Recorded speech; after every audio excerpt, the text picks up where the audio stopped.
പ്രവാചകൻ സല്ലല്ലാഹു അലൈഹി വസല്ലമയും സ്വഹാബത്തും ബദറിൽ ഏറ്റുമുട്ടിയത് മുശ്രിക്കീങ്ങളുമായിട്ടാണ്.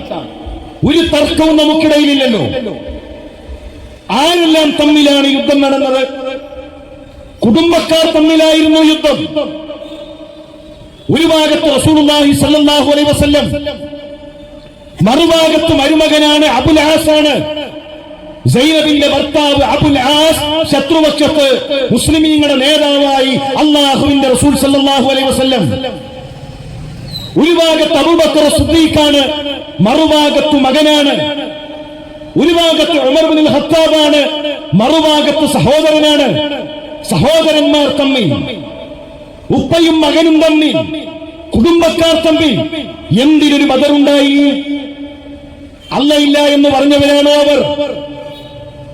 അവരൈക്യപ്പെട്ട എത്രയോ വിഷയങ്ങളുണ്ട്. മക്കയിലെ മുശ്രിക്കീങ്ങളും പ്രവാചകൻ സല്ലല്ലാഹു അലൈഹി വസല്ലമയും സ്വഹാബത്തും ഐക്യപ്പെട്ട എത്രയോ മസാലകൾ, എത്രയോ വിഷയങ്ങൾ. നോക്കൂ, ഹലാല് മാത്രമേ അല്ലാഹ് സ്വീകരിക്കൂ. ഇത് മക്കത്തെ മുശ്രിക്കിനും സ്വഹാബത്തിനും തർക്കമില്ല. മക്കത്തെ മുശ്രിക്കിന് അറിയാൻ കൂട്ടവേ അല്ലാഹ് ഹലാലെ സ്വീകരിക്കൂ. പ്രവാചകൻ സല്ലല്ലാഹു അലൈഹി വസല്ലമയുടെ 35-ാമത്തെ വയസ്സിൽ കഅബ പുനർനിർമ്മാണം നടത്തുമ്പോൾ ഒരു ചെറിയ ഭാഗം മക്കയിലെ മുശ്രിക്കീങ്ങൾ ഒഴിച്ചിട്ടു. എന്തേ കാരണം? സമ്പത്തിലെ ഹലാല് തീർന്നു. കൊണ്ടുവന്ന സമ്പത്തിൽ ഇനി ഹലാലായതില്ല. അല്ലാഹ് സ്വീകരിക്കണമെങ്കിൽ ഹലാല് വേണം. ഇതാർക്കറിയാം? മക്കയിലെ മുശ്രിക്കിനറിയാം. സംസമിന് പവിത്രതയുണ്ട്. ഇത് മക്കത്തെ മുശ്രിക്ക് അംഗീകരിച്ചു. ബദറിൽ പങ്കെടുത്ത സ്വഹാബത്ത് അംഗീകരിച്ചു. ഹജറുൽ അസ്വദിന് പവിത്രതയുണ്ട്. അതുകൊണ്ടാണല്ലോ റസൂലുള്ളാഹി സ്വല്ലല്ലാഹു അലൈഹി വസല്ലമയുടെ ആ 35-ാമത്തെ വയസ്സിൽ കഅബ പുനർനിർമ്മാണം നടത്തുമ്പോ ഓരോ ഗോത്രക്കാരും വാളെടുത്തു നിന്നത്, ഞങ്ങളുടെ ഗോത്രമാണ് ഹജറുൽ അസ്വദ് തൊടേണ്ടത്. ഒട്ടകത്തെ അറുത്ത് അതിന്റെ രക്തത്തിൽ കൈമുക്കി അവർ ശപഥം ചെയ്തു, ഞങ്ങളുടെ ഗോത്രമല്ലാത്ത മറ്റു വല്ലവരും ഹജറുൽ അസ്വദിൽ കൈവച്ചാൽ രക്തപ്പുഴ ഒഴുകും, ഇവിടെ പ്രതികാരം നടത്തും. ഹജറുൽ അസ്വദ് രണ്ടു കൂട്ടരും അംഗീകരിച്ചു. രണ്ടു കൂട്ടരും ദൈവവിശ്വാസികളായിരുന്നു. പടച്ചോനില്ല എന്ന് പറഞ്ഞവരല്ല, അള്ളാഹുവിനെ നിഷേധിച്ചവരല്ല. രണ്ടു കൂട്ടർക്കും ദൈവത്തിൽ വിശ്വാസമുണ്ടായിരുന്നു. രണ്ടു കൂട്ടരും ഏകദൈവ വിശ്വാസികളായിരുന്നു. രണ്ട് പടച്ചോനുണ്ട് എന്ന് ബദറിൽ ശത്രുപക്ഷത്തുള്ള ആയിരക്കണക്കിന് മുശ്രിക്കീങ്ങളിൽ ഒരാൾ പോലും വിശ്വസിച്ചിട്ടില്ല. ലോകത്തിന് രണ്ട് പടച്ചോനുണ്ട് എന്ന് പരിശുദ്ധ ഖുർആൻ പറയുന്നു. വലഇൻ സഅൽതഹും മൻ ഖലഖസ് സമാവാതി വൽ അർദ്, അവരോട് ചോദിച്ചാൽ, ആരോട്? മക്കയിലെ മുശ്രിക്കിനോട് ചോദിച്ചാൽ, ആകാശങ്ങളെ സൃഷ്ടിച്ചതാരാണ്? ഈ ഭൂമിയെ സൃഷ്ടിച്ചതാരാണ്? അവരുടെ മറുപടി ലയഖൂലുന്നല്ലാഹ്, തീർച്ചയായും അവർ പറയും അല്ലാഹ്. അപ്പൊ അല്ലാഹുവിൽ അവർ വിശ്വസിച്ചു. ആ റബ്ബാണ് ആകാശത്തെ പടച്ചത്, ആ റബ്ബാണ് ഭൂമിയെ പടച്ചത് എന്ന് മക്കയിലെ മുശ്രിക്കീങ്ങൾ അംഗീകരിച്ചു. ഇനി കൂട്ടരെ ഒന്ന് ചിന്തിക്കൂ. റസൂലുള്ളാഹി സ്വല്ലല്ലാഹു അലൈഹി വസല്ലമയുടെ ഉപ്പയുടെ പേരെന്താണ്? അബ്ദുള്ള. അള്ളാന്റെ റസൂൽ വന്നിട്ടാണ് ഉപ്പാക്ക് പേരിട്ടതല്ലോ. അബ്ദുൽ മുത്തലിബ് നൽകിയ പേരാണ് അബ്ദുള്ള, അള്ളാഹുവിന്റെ അടിമ. കഅബ പൊളിക്കാൻ വേണ്ടി അബ്രഹത്തും കൂട്ടരും വരുന്നു. അബ്ദുൽ മുത്തലിബ് നേരെ ചെല്ലുന്നുണ്ട്. അബ്രഹത്ത് ഇപ്പൊ കാലിൽ വീണിട്ട് പറയും, അബ്രഹത്തെ കഅബ പൊളിക്കല്ലേ. സങ്കടം പറയും, കാലിൽ വീണും എന്നാണ് കരുതിയത്. പക്ഷെ അബ്ദുൽ മുത്തലിബിന്റെ ചോദ്യം, എന്റെ ഒട്ടകത്തെ എനിക്കൊന്ന് വിട്ടുതരണേ. അബ്രഹത്തിന്റെ ചോദ്യം, നിങ്ങൾ എന്തൊരു നേതാവാണ്? കഅബ പൊളിക്കാൻ നേരത്ത് നിങ്ങൾക്ക് വലുത് ഒട്ടകാണോ? അബ്ദുൽ മുത്തലിബിന്റെ മറുപടി, അന റബ്ബുൽ ഇബിൽ വലിൽ ബൈത്തി റബ്ബുൻ, ഈ ഒട്ടകത്തിന്റെ യജമാനൻ ഞാനാണ്. ഈ കഅബയ്ക്കൊരു റബ്ബുണ്ട്. ഈ കഅബയെ തകർത്താൽ, ഈ കഅബയുടെ കല്ലിൽ നിങ്ങളുടെ കൈകൾ പതിയുന്ന നേരത്ത് ആ കഅബയെ സംരക്ഷിക്കാൻ കഅബയുടെ റബ്ബ്, അവന്റെ സഹായമുണ്ടാകും. നേരെ കഅബയുടെ അരികിൽ വന്നിട്ട് പറയാണ്, മക്കക്കാരെ, എത്രയും പെട്ടെന്ന് നിങ്ങൾ നിങ്ങളുടെ ഗുഹയിലേക്ക്, നിങ്ങളുടെ വീടുകളിലേക്ക് നിങ്ങൾ പോകണം. അള്ളാഹുവിന്റെ ശിക്ഷ ഇറങ്ങാൻ പോകുന്നു. കഅബയെ തകർക്കാൻ അബ്രഹത്തും കൂട്ടരും കഅബയുടെ അരികിലേക്ക് എത്തുമ്പോൾ ആകാശത്തിൽ നിന്ന് ശിക്ഷ നൽകുന്ന ഒരു റബ്ബുണ്ട് എന്ന ആ വിശ്വാസം എങ്ങനെയാണ് അബൂ താലിബിന്റെ, അബ്ദുൽ മുത്തലിബിന്റെ ഹൃദയങ്ങളിലേക്ക് എത്തിയത്? അവർ പ്രിയമുള്ളവരെ, അവർക്ക് റബ്ബുണ്ട് എന്നറിയാം. ഇനി ബദർ നടക്കുന്ന സമയത്ത് ആ കഅബയുടെ അരികിൽ വെച്ചുകൊണ്ട് അബൂജഹൽ പറയുന്നു, അല്ലാഹുമ്മ, അല്ലാഹുവേ, അഖ്തഉനാ ലിർറഹിം, ആരാണ് ഞങ്ങൾക്കിടയിൽ കുടുംബബന്ധം മുറിച്ചത്? വഅതാനാ ബിമാ ലാ യുഅറഫ്, ഞങ്ങൾക്ക് പരിചയമില്ലാത്ത പുതിയ വാദങ്ങളുമായി ആരാണ് കടന്നു വന്നത്? അവരെ നീ തകർക്കണമേ, അവരെ പരാജയപ്പെടുത്തണമേ. അതുകൊണ്ട് സഹോദര, നമ്മളിത് പഠിക്കണം. ക്രൈസ്തവർക്കൊരു ഏർപ്പാടുണ്ട്. അവരവരുടെ പാതിരിമാരെ ഏൽപ്പിക്കും, അവരുടെ പുരോഹിതന്മാരെ ഏൽപ്പിക്കും. പഠിക്കുന്നത് പുരോഹിതനാണ്. ഞങ്ങളിങ്ങനെ പുരോഹിതൻ പറയുന്നത് കേട്ട് ജീവിച്ചു. അത് മുസ്ലിമിന് പറ്റില്ല. നമ്മുടെ ഖബറിൽ ചോദ്യമുണ്ട്. ഖബറിലേക്ക് ഇറക്കി വെച്ചാൽ ആളുകൾ തിരിച്ചു നടക്കുന്ന സമയത്ത് ഇന്നഹു ലയസ്മഉ ഖർഅനി ആലിഹിം, ആ തിരിച്ചു നടക്കുന്നവരുടെ കാലിന്റെ ശബ്ദം നമ്മൾ കേൾക്കും. മലക്കുകൾ വന്നുകൊണ്ട് ചോദിക്കും. ഓരോ ചോദ്യങ്ങൾ ഉണ്ടാകും. അവിടെ പഠിച്ചില്ല, അറിഞ്ഞില്ല എന്ന് പറയാൻ കഴിയില്ല. അതുകൊണ്ട് പഠിക്കണം. ഇനിയോ, അപ്പൊ ഐക്യപ്പെട്ട വിഷയങ്ങൾ ഒരുപാടുണ്ട്. ഇനി എന്താണ് അവർക്കിടയിലുള്ള ഭിന്നത? ബദറിൽ ശത്രുപക്ഷത്തുള്ള മുശ്രിക്കീങ്ങളും പ്രവാചകന്റെ സ്വഹാബത്തും തമ്മിലുള്ള വിശ്വാസത്തിലുള്ള വ്യത്യാസം എന്താണ്? ഒന്ന്, ഇബാദത്ത് അല്ലാഹുവിന് മാത്രം. ഇതാണ് സ്വഹാബത്തിന്റെ വിശ്വാസം. ഞങ്ങൾ ഇബാദത്ത് അർപ്പിക്കുന്നത് അല്ലാഹുവിന് മാത്രം.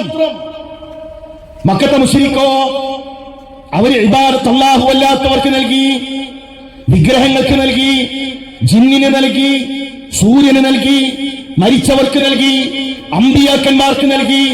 അങ്ങനെ അല്ലാഹു അല്ലാത്തവർക്ക് അവർ ഇബാദത്ത് നൽകി. എന്താണ് അതിന്റെ ന്യായം? മാ നഅബുദുഹും ഇല്ലാ ലിയുഖർരിബൂനാ ഇലല്ലാഹി സുൽഫാ, ഞങ്ങൾ അല്ലാഹുവിലേക്ക് അടുപ്പിക്കാനാണ് ഞങ്ങൾ ഈ ആരാധനകൾ അർപ്പിക്കുന്നത്. അല്ലാഹുവിലേക്ക് അടുപ്പിക്കാൻ. അല്ലാതെ ഇബ്രാഹിം നബി അലൈഹി സ്വലാമിന് സ്വന്തമായി കഴിവുണ്ട് എന്ന് അവർ വിശ്വസിച്ചിട്ടില്ല. ഇസ്മായിൽ നബി അലൈഹി സ്വലാമിന് സ്വന്തമായി കഴിവുണ്ട് എന്ന് അവർ വിശ്വസിച്ചിട്ടില്ല. അല്ലാഹുവിലേക്ക് അടുപ്പിക്കാൻ പരിശുദ്ധ ഖുർആൻ അതിന് മറുപടി പറഞ്ഞു. ഇന്നല്ലദീന തദ്ഊന മിൻ ദൂനില്ലാഹ്, അല്ലാഹുവിന് പുറമെ നിങ്ങൾ വിളിച്ചു പ്രാർത്ഥിക്കുന്നവർ ഇബാദുൻ അംസാലുക്കും, അവർ നിങ്ങളെപ്പോലുള്ള മനുഷ്യരാണ്. ഫദ്ഊഹും, അവരെ നിങ്ങളൊന്ന് വിളിച്ചു പ്രാർത്ഥിക്കൂ. ഫൽയസ്തജീബൂ ലക്കും ഇൻ കുൻതും സാദിഖീൻ, അവർ സത്യസന്ധന്മാരാണെങ്കിൽ അവരൊന്ന് ഉത്തരം നൽകട്ടെ. അല്ലാഹുവിന് പുറമെ വിളിച്ചു പ്രാർത്ഥിക്കുന്നവരെ നിങ്ങളൊന്ന് വിളിച്ചു പ്രാർത്ഥിക്കൂ. അവർ നിങ്ങൾക്ക് ഉത്തരം നൽകുമോ എന്ന് നോക്കട്ടെ. ഇന്ന് മുസ്ലിം സമുദായം അതേ മുശ്രിക്കീങ്ങളുടെ വിശ്വാസത്തിലേക്ക് അല്ലാഹു അല്ലാത്ത ഇബാദുകളായ മനുഷ്യരായ ആളുകളെ വിളിച്ചു പ്രാർത്ഥിക്കുന്നു. വ്യാഴാഴ്ചകളിൽ മുസ്ലിം പള്ളികളിൽ ഖുതുബിയത്തിലൂടെ നമ്മൾ കേൾക്കുന്നത് എന്താണ്? യാ ശൈഖ് യാ മുഹിയുദ്ദീൻ അബ്ദുൽ ഖാദിർ ജീലാനി, 1000 തവണ മുഹിയുദ്ദീൻ ശൈഖിനെ വിളിക്കുന്നു. നീ ഏതായി മുഹിയുദ്ദീൻ ശൈഖ്? ബഗ്ദാദിൽ പഠിക്കുന്ന കാലം നല്ല പട്ടിണിയാണ്, പ്രയാസമാണ്, വിശപ്പ് സഹിക്കാൻ കഴിയാതെ മുഹിയുദ്ദീൻ ശൈഖ് ചിലപ്പോൾ നിലത്തിങ്ങനെ കിടക്കും. ചരിത്രത്തിൽ കാണാം, വിശപ്പ് സഹിക്കാൻ കഴിയുന്നില്ല. ഒരു ദിവസം അസ്ർ നമസ്കാരം കഴിഞ്ഞ് പുറത്തേക്ക് ഇറങ്ങി പോവാണ്. അപ്പോഴാണ് ഒരു പുല്ല് കാണുന്നത്. ആ പുല്ലെടുത്തിട്ട് മുഹിയുദ്ദീൻ ശൈഖ് ഒന്ന് കടിച്ചു നോക്കി. ഇപ്പൊ നല്ല മധുരമുണ്ട്. അടുത്ത ദിവസവും ആ സമയത്തെത്തിയാൽ അവിടെ എത്തും. ആഴ്ചകളോളം ഇലയായിരുന്നു മുഹിയുദ്ദീൻ ശൈഖ് കടിച്ചിരുന്നത്. പിന്നെ വന്നു നോക്കിയപ്പോഴാണ് ആ സ്ഥലം കൂട്ടുകാര് കണ്ടെത്തിയിരിക്കുന്നു. നല്ല ഹയാ ഉള്ള ലജ്ജയുള്ള മനുഷ്യനാണ് അദ്ദേഹം. കൂട്ടുകാർ അവിടെ നിന്ന് പുല്ല് കടിക്കുന്നത് കണ്ടപ്പോ അവരുടെ കൂടെ വന്ന് കടിക്കാൻ അദ്ദേഹം ഇഷ്ടപ്പെട്ടില്ല. വിശപ്പ് സഹിച്ചു, പട്ടിണി കിടന്നു. ഒരു ദിവസം ഒരു വൃദ്ധനായ മനുഷ്യൻ ബഗ്ദാദിലെ പള്ളിയിൽ ഇരുന്നു കൊണ്ട് ഒരു ഹുബസ് കഴിക്കുകയാണ്, ഒരു റൊട്ടി കഴിക്കുകയാണ്. ആ സമയത്ത് ഈ ബാലനെ കണ്ടു. ആ കുട്ടിയുടെ മുഖത്ത് ആ വിശപ്പ് വായിച്ചെടുക്കാൻ കഴിയുന്നുണ്ട്. ആ വൃദ്ധൻ കുട്ടിയെ വിളിച്ചു, മോനെ അരികിലേക്ക് വാ, എന്റെ കൂടെ ഇരുന്ന് കുറച്ചു നേരം റൊട്ടി കഴിക്കാം. മുഹിയുദ്ദീൻ ഷെയ്ഖ് പറഞ്ഞു, എനിക്ക് വേണ്ട. വിശപ്പില്ലാഞ്ഞിട്ടല്ല, വേണ്ട എന്ന് പറയാനുള്ള കാരണം, ഇന്നുവരെ ഒരു മനുഷ്യന്റെ ഔദാര്യവും ഞാൻ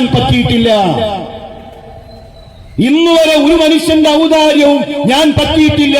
ഒരാളോടും ഇന്നുവരെ കൈനീട്ടിയിട്ടില്ല. ആ സമയത്ത് ആ വൃദ്ധം പറയാണ്, ഞാൻ നിന്നെ അതിഥിയായിട്ടാണ് ക്ഷണിക്കുന്നത്. അതിഥിയെ ക്ഷണിച്ചാൽ ആ ക്ഷണം സ്വീകരിക്കൽ നിർബന്ധമാണ്. അതുകൊണ്ട് കുട്ടി വാ, നമുക്കൊന്നിച്ചിരുന്ന് ഭക്ഷണം കഴിക്കാമെന്ന് പറഞ്ഞ് ആ റൊട്ടി കടിക്കാൻ തുടങ്ങുന്ന സമയത്ത് ഇയാൾ ചോദിക്കാണ്, ജീലാനിൽ നിന്നുള്ള അബ്ദുൽ ഖാദിറിനെ അറിയുമോ? ജീലാനിൽ നിന്ന് ഇവിടെ വന്ന് പഠിക്കുന്ന അബ്ദുൽ ഖാദിറിനെ അറിയുമോ? മുഹിയുദ്ദീൻ ഷെയ്ഖിന്റെ മറുപടി, ഞാനാണ് ആ അബ്ദുൽ ഖാദിർ. ഇയാൾ പറയാണ്, ഞാൻ ജീലാനുകാരനാണ്. ബഗ്ദാദിലേക്ക് വരുന്ന സമയത്ത് നിങ്ങളുടെ ഉമ്മ കുറച്ചു പണം എന്റെ കയ്യിൽ ഏൽപ്പിച്ചു.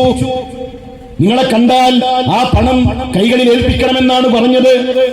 ഇവിടെ എത്തി ഞാൻ ഒരുപാട് ആളുകളോട് അന്വേഷിച്ചു, ആർക്കും അറിയുന്നില്ല. ഒടുവിൽ എന്റെ കയ്യിലെ പണം കഴിഞ്ഞു. ആ സമയത്ത് നിങ്ങളുടെ ഉമ്മ നൽകിയ പണം കൊണ്ട് ഒരു റൊട്ടി വാങ്ങി ഞാൻ വിശപ്പ് മാറ്റുകയായിരുന്നു. നാട്ടിലെത്തിയതിനു ശേഷം ആ കടം വീട്ടാം എന്നാണ് ഞാൻ കരുതിയത്. എന്നിട്ട് അയാൾ പറഞ്ഞു, അതുകൊണ്ട് നീ അറിയുക, നീ എന്റെ അതിഥിയല്ല, ഞാൻ നിന്റെ അതിഥിയാണ്. നിന്റെ പണം കൊണ്ടാണ് ഈ സമയത്തും മോനെ നിനക്ക് ഞാൻ ഭക്ഷണം വാങ്ങിത്തരുന്നത്. മുഹിയുദ്ദീൻ ഷെയ്ഖ് പറയുന്നു, അൽഹംദുലില്ലാഹ്, റബ്ബേ നിനക്കാകുന്ന സർവസ്തുതിയും. ജീവിതത്തിന്റെ ഒരു ഘട്ടത്തിലും ഒരു മനുഷ്യന്റെയും ഔദാര്യം പറ്റേണ്ട അവസ്ഥ എനിക്ക് നൽകാത്ത റബ്ബേ നിനക്കാകുന്ന സർവസ്തുതിയും. ആ മുഹിയുദ്ദീൻ ഷെയ്ഖിനോടാണ് ഇന്ന് മുസ്ലിം സമുദായം സ്വർഗം ചോദിക്കുന്നത്. ആ മുഹിയുദ്ദീൻ ഷെയ്ഖിനോടാണ് ഇന്ന് മുസ്ലിം സമുദായം രോഗത്തിൽ നിന്ന് ശമനം ചോദിക്കുന്നത്. ആ മുഹിയുദ്ദീൻ ഷെയ്ഖിന്റെ പേരാണ് വിളക്കണച്ച് മുസ്ലിം പള്ളികളിൽ നിന്ന് 1000 തവണ മുസ്ലിം ചെറുപ്പക്കാർ, ഈ ഉമ്മത്തിലെ പ്രായമായ കാരണവന്മാർ വിളിച്ചു പ്രാർത്ഥിച്ചുകൊണ്ടിരിക്കുന്നത്. ആ പ്രാർത്ഥിക്കുന്ന അതേ പള്ളിയുടെ മിഹ്റാബിൽ എഴുതി വച്ചിരിക്കുന്നു, അന്നൽ മസാജിദ ലില്ലാഹ് ഫലാ തദ്ഉ മഅല്ലാഹി അഹദാ. പള്ളികൾ അല്ലാഹുവിനുള്ളതാണ്, അവന് പുറമെ ആരെയും വിളിച്ചു പ്രാർത്ഥിക്കല്ലേ. പ്രിയമുള്ള സഹോദര, അതുകൊണ്ട് വളരെ ഗൗരവത്തോടുകൂടി നമ്മൾ ആലോചിക്കണം.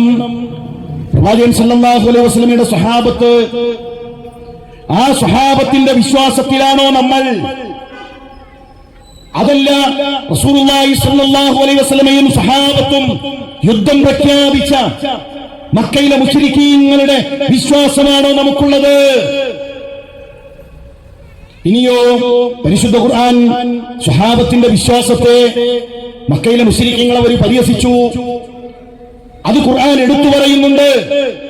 അജഅലൽ ആലിഹത ഇലാഹൻ വാഹിദ് ഇന്ന ഹാദാ ലശൈഉൻ ഉജാബ്. ഒറ്റൊരു പടച്ചോൻ, ഒരു അല്ലാഹ് മാത്രം, ഇതാണോ ഇവർ പറയുന്നത്? എന്നിട്ട് അവരുടെ വാദത്തെക്കുറിച്ച് ഖുർആൻ പറയുകയാണ്, അവരുടെ വിശ്വാസത്തെ പറ്റി ഖുർആൻ എടുത്തു പറയുകയാണ്. വഇദാ ദുകിറല്ലാഹു വഹ്ദ, അല്ലാഹ് മാത്രമെന്ന് പറയപ്പെട്ടാൽ ഇസ്മഅസ്സത് ഖുലൂബുൽ ലദീന ലാ യുഅ്മിനൂന ബിൽ ആഖിറ, അന്ത്യദിനത്തിൽ വിശ്വസിക്കാത്തവരുടെ ഹൃദയങ്ങൾ അതിങ്ങനെ ചുളുങ്ങിപ്പോകും.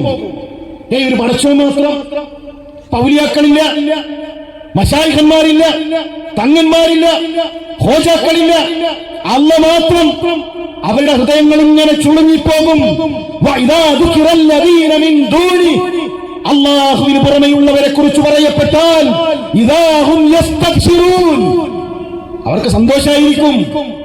ഹോജാക്കന്മാരെ പറ്റി പറഞ്ഞാൽ ഔലിയാക്കളെ പറ്റി പറഞ്ഞാൽ, മശായിഖന്മാരെ പറ്റി പറഞ്ഞാൽ അവർക്ക് സന്തോഷമായിരിക്കും. ഇനിയോ പ്രവാചകൻ സല്ലല്ലാഹു അലൈഹി വസല്ലമയും സ്വഹാബത്തും അവര് ഇബാദത്ത് അല്ലാഹുവിന് മാത്രം കൊടുത്തു.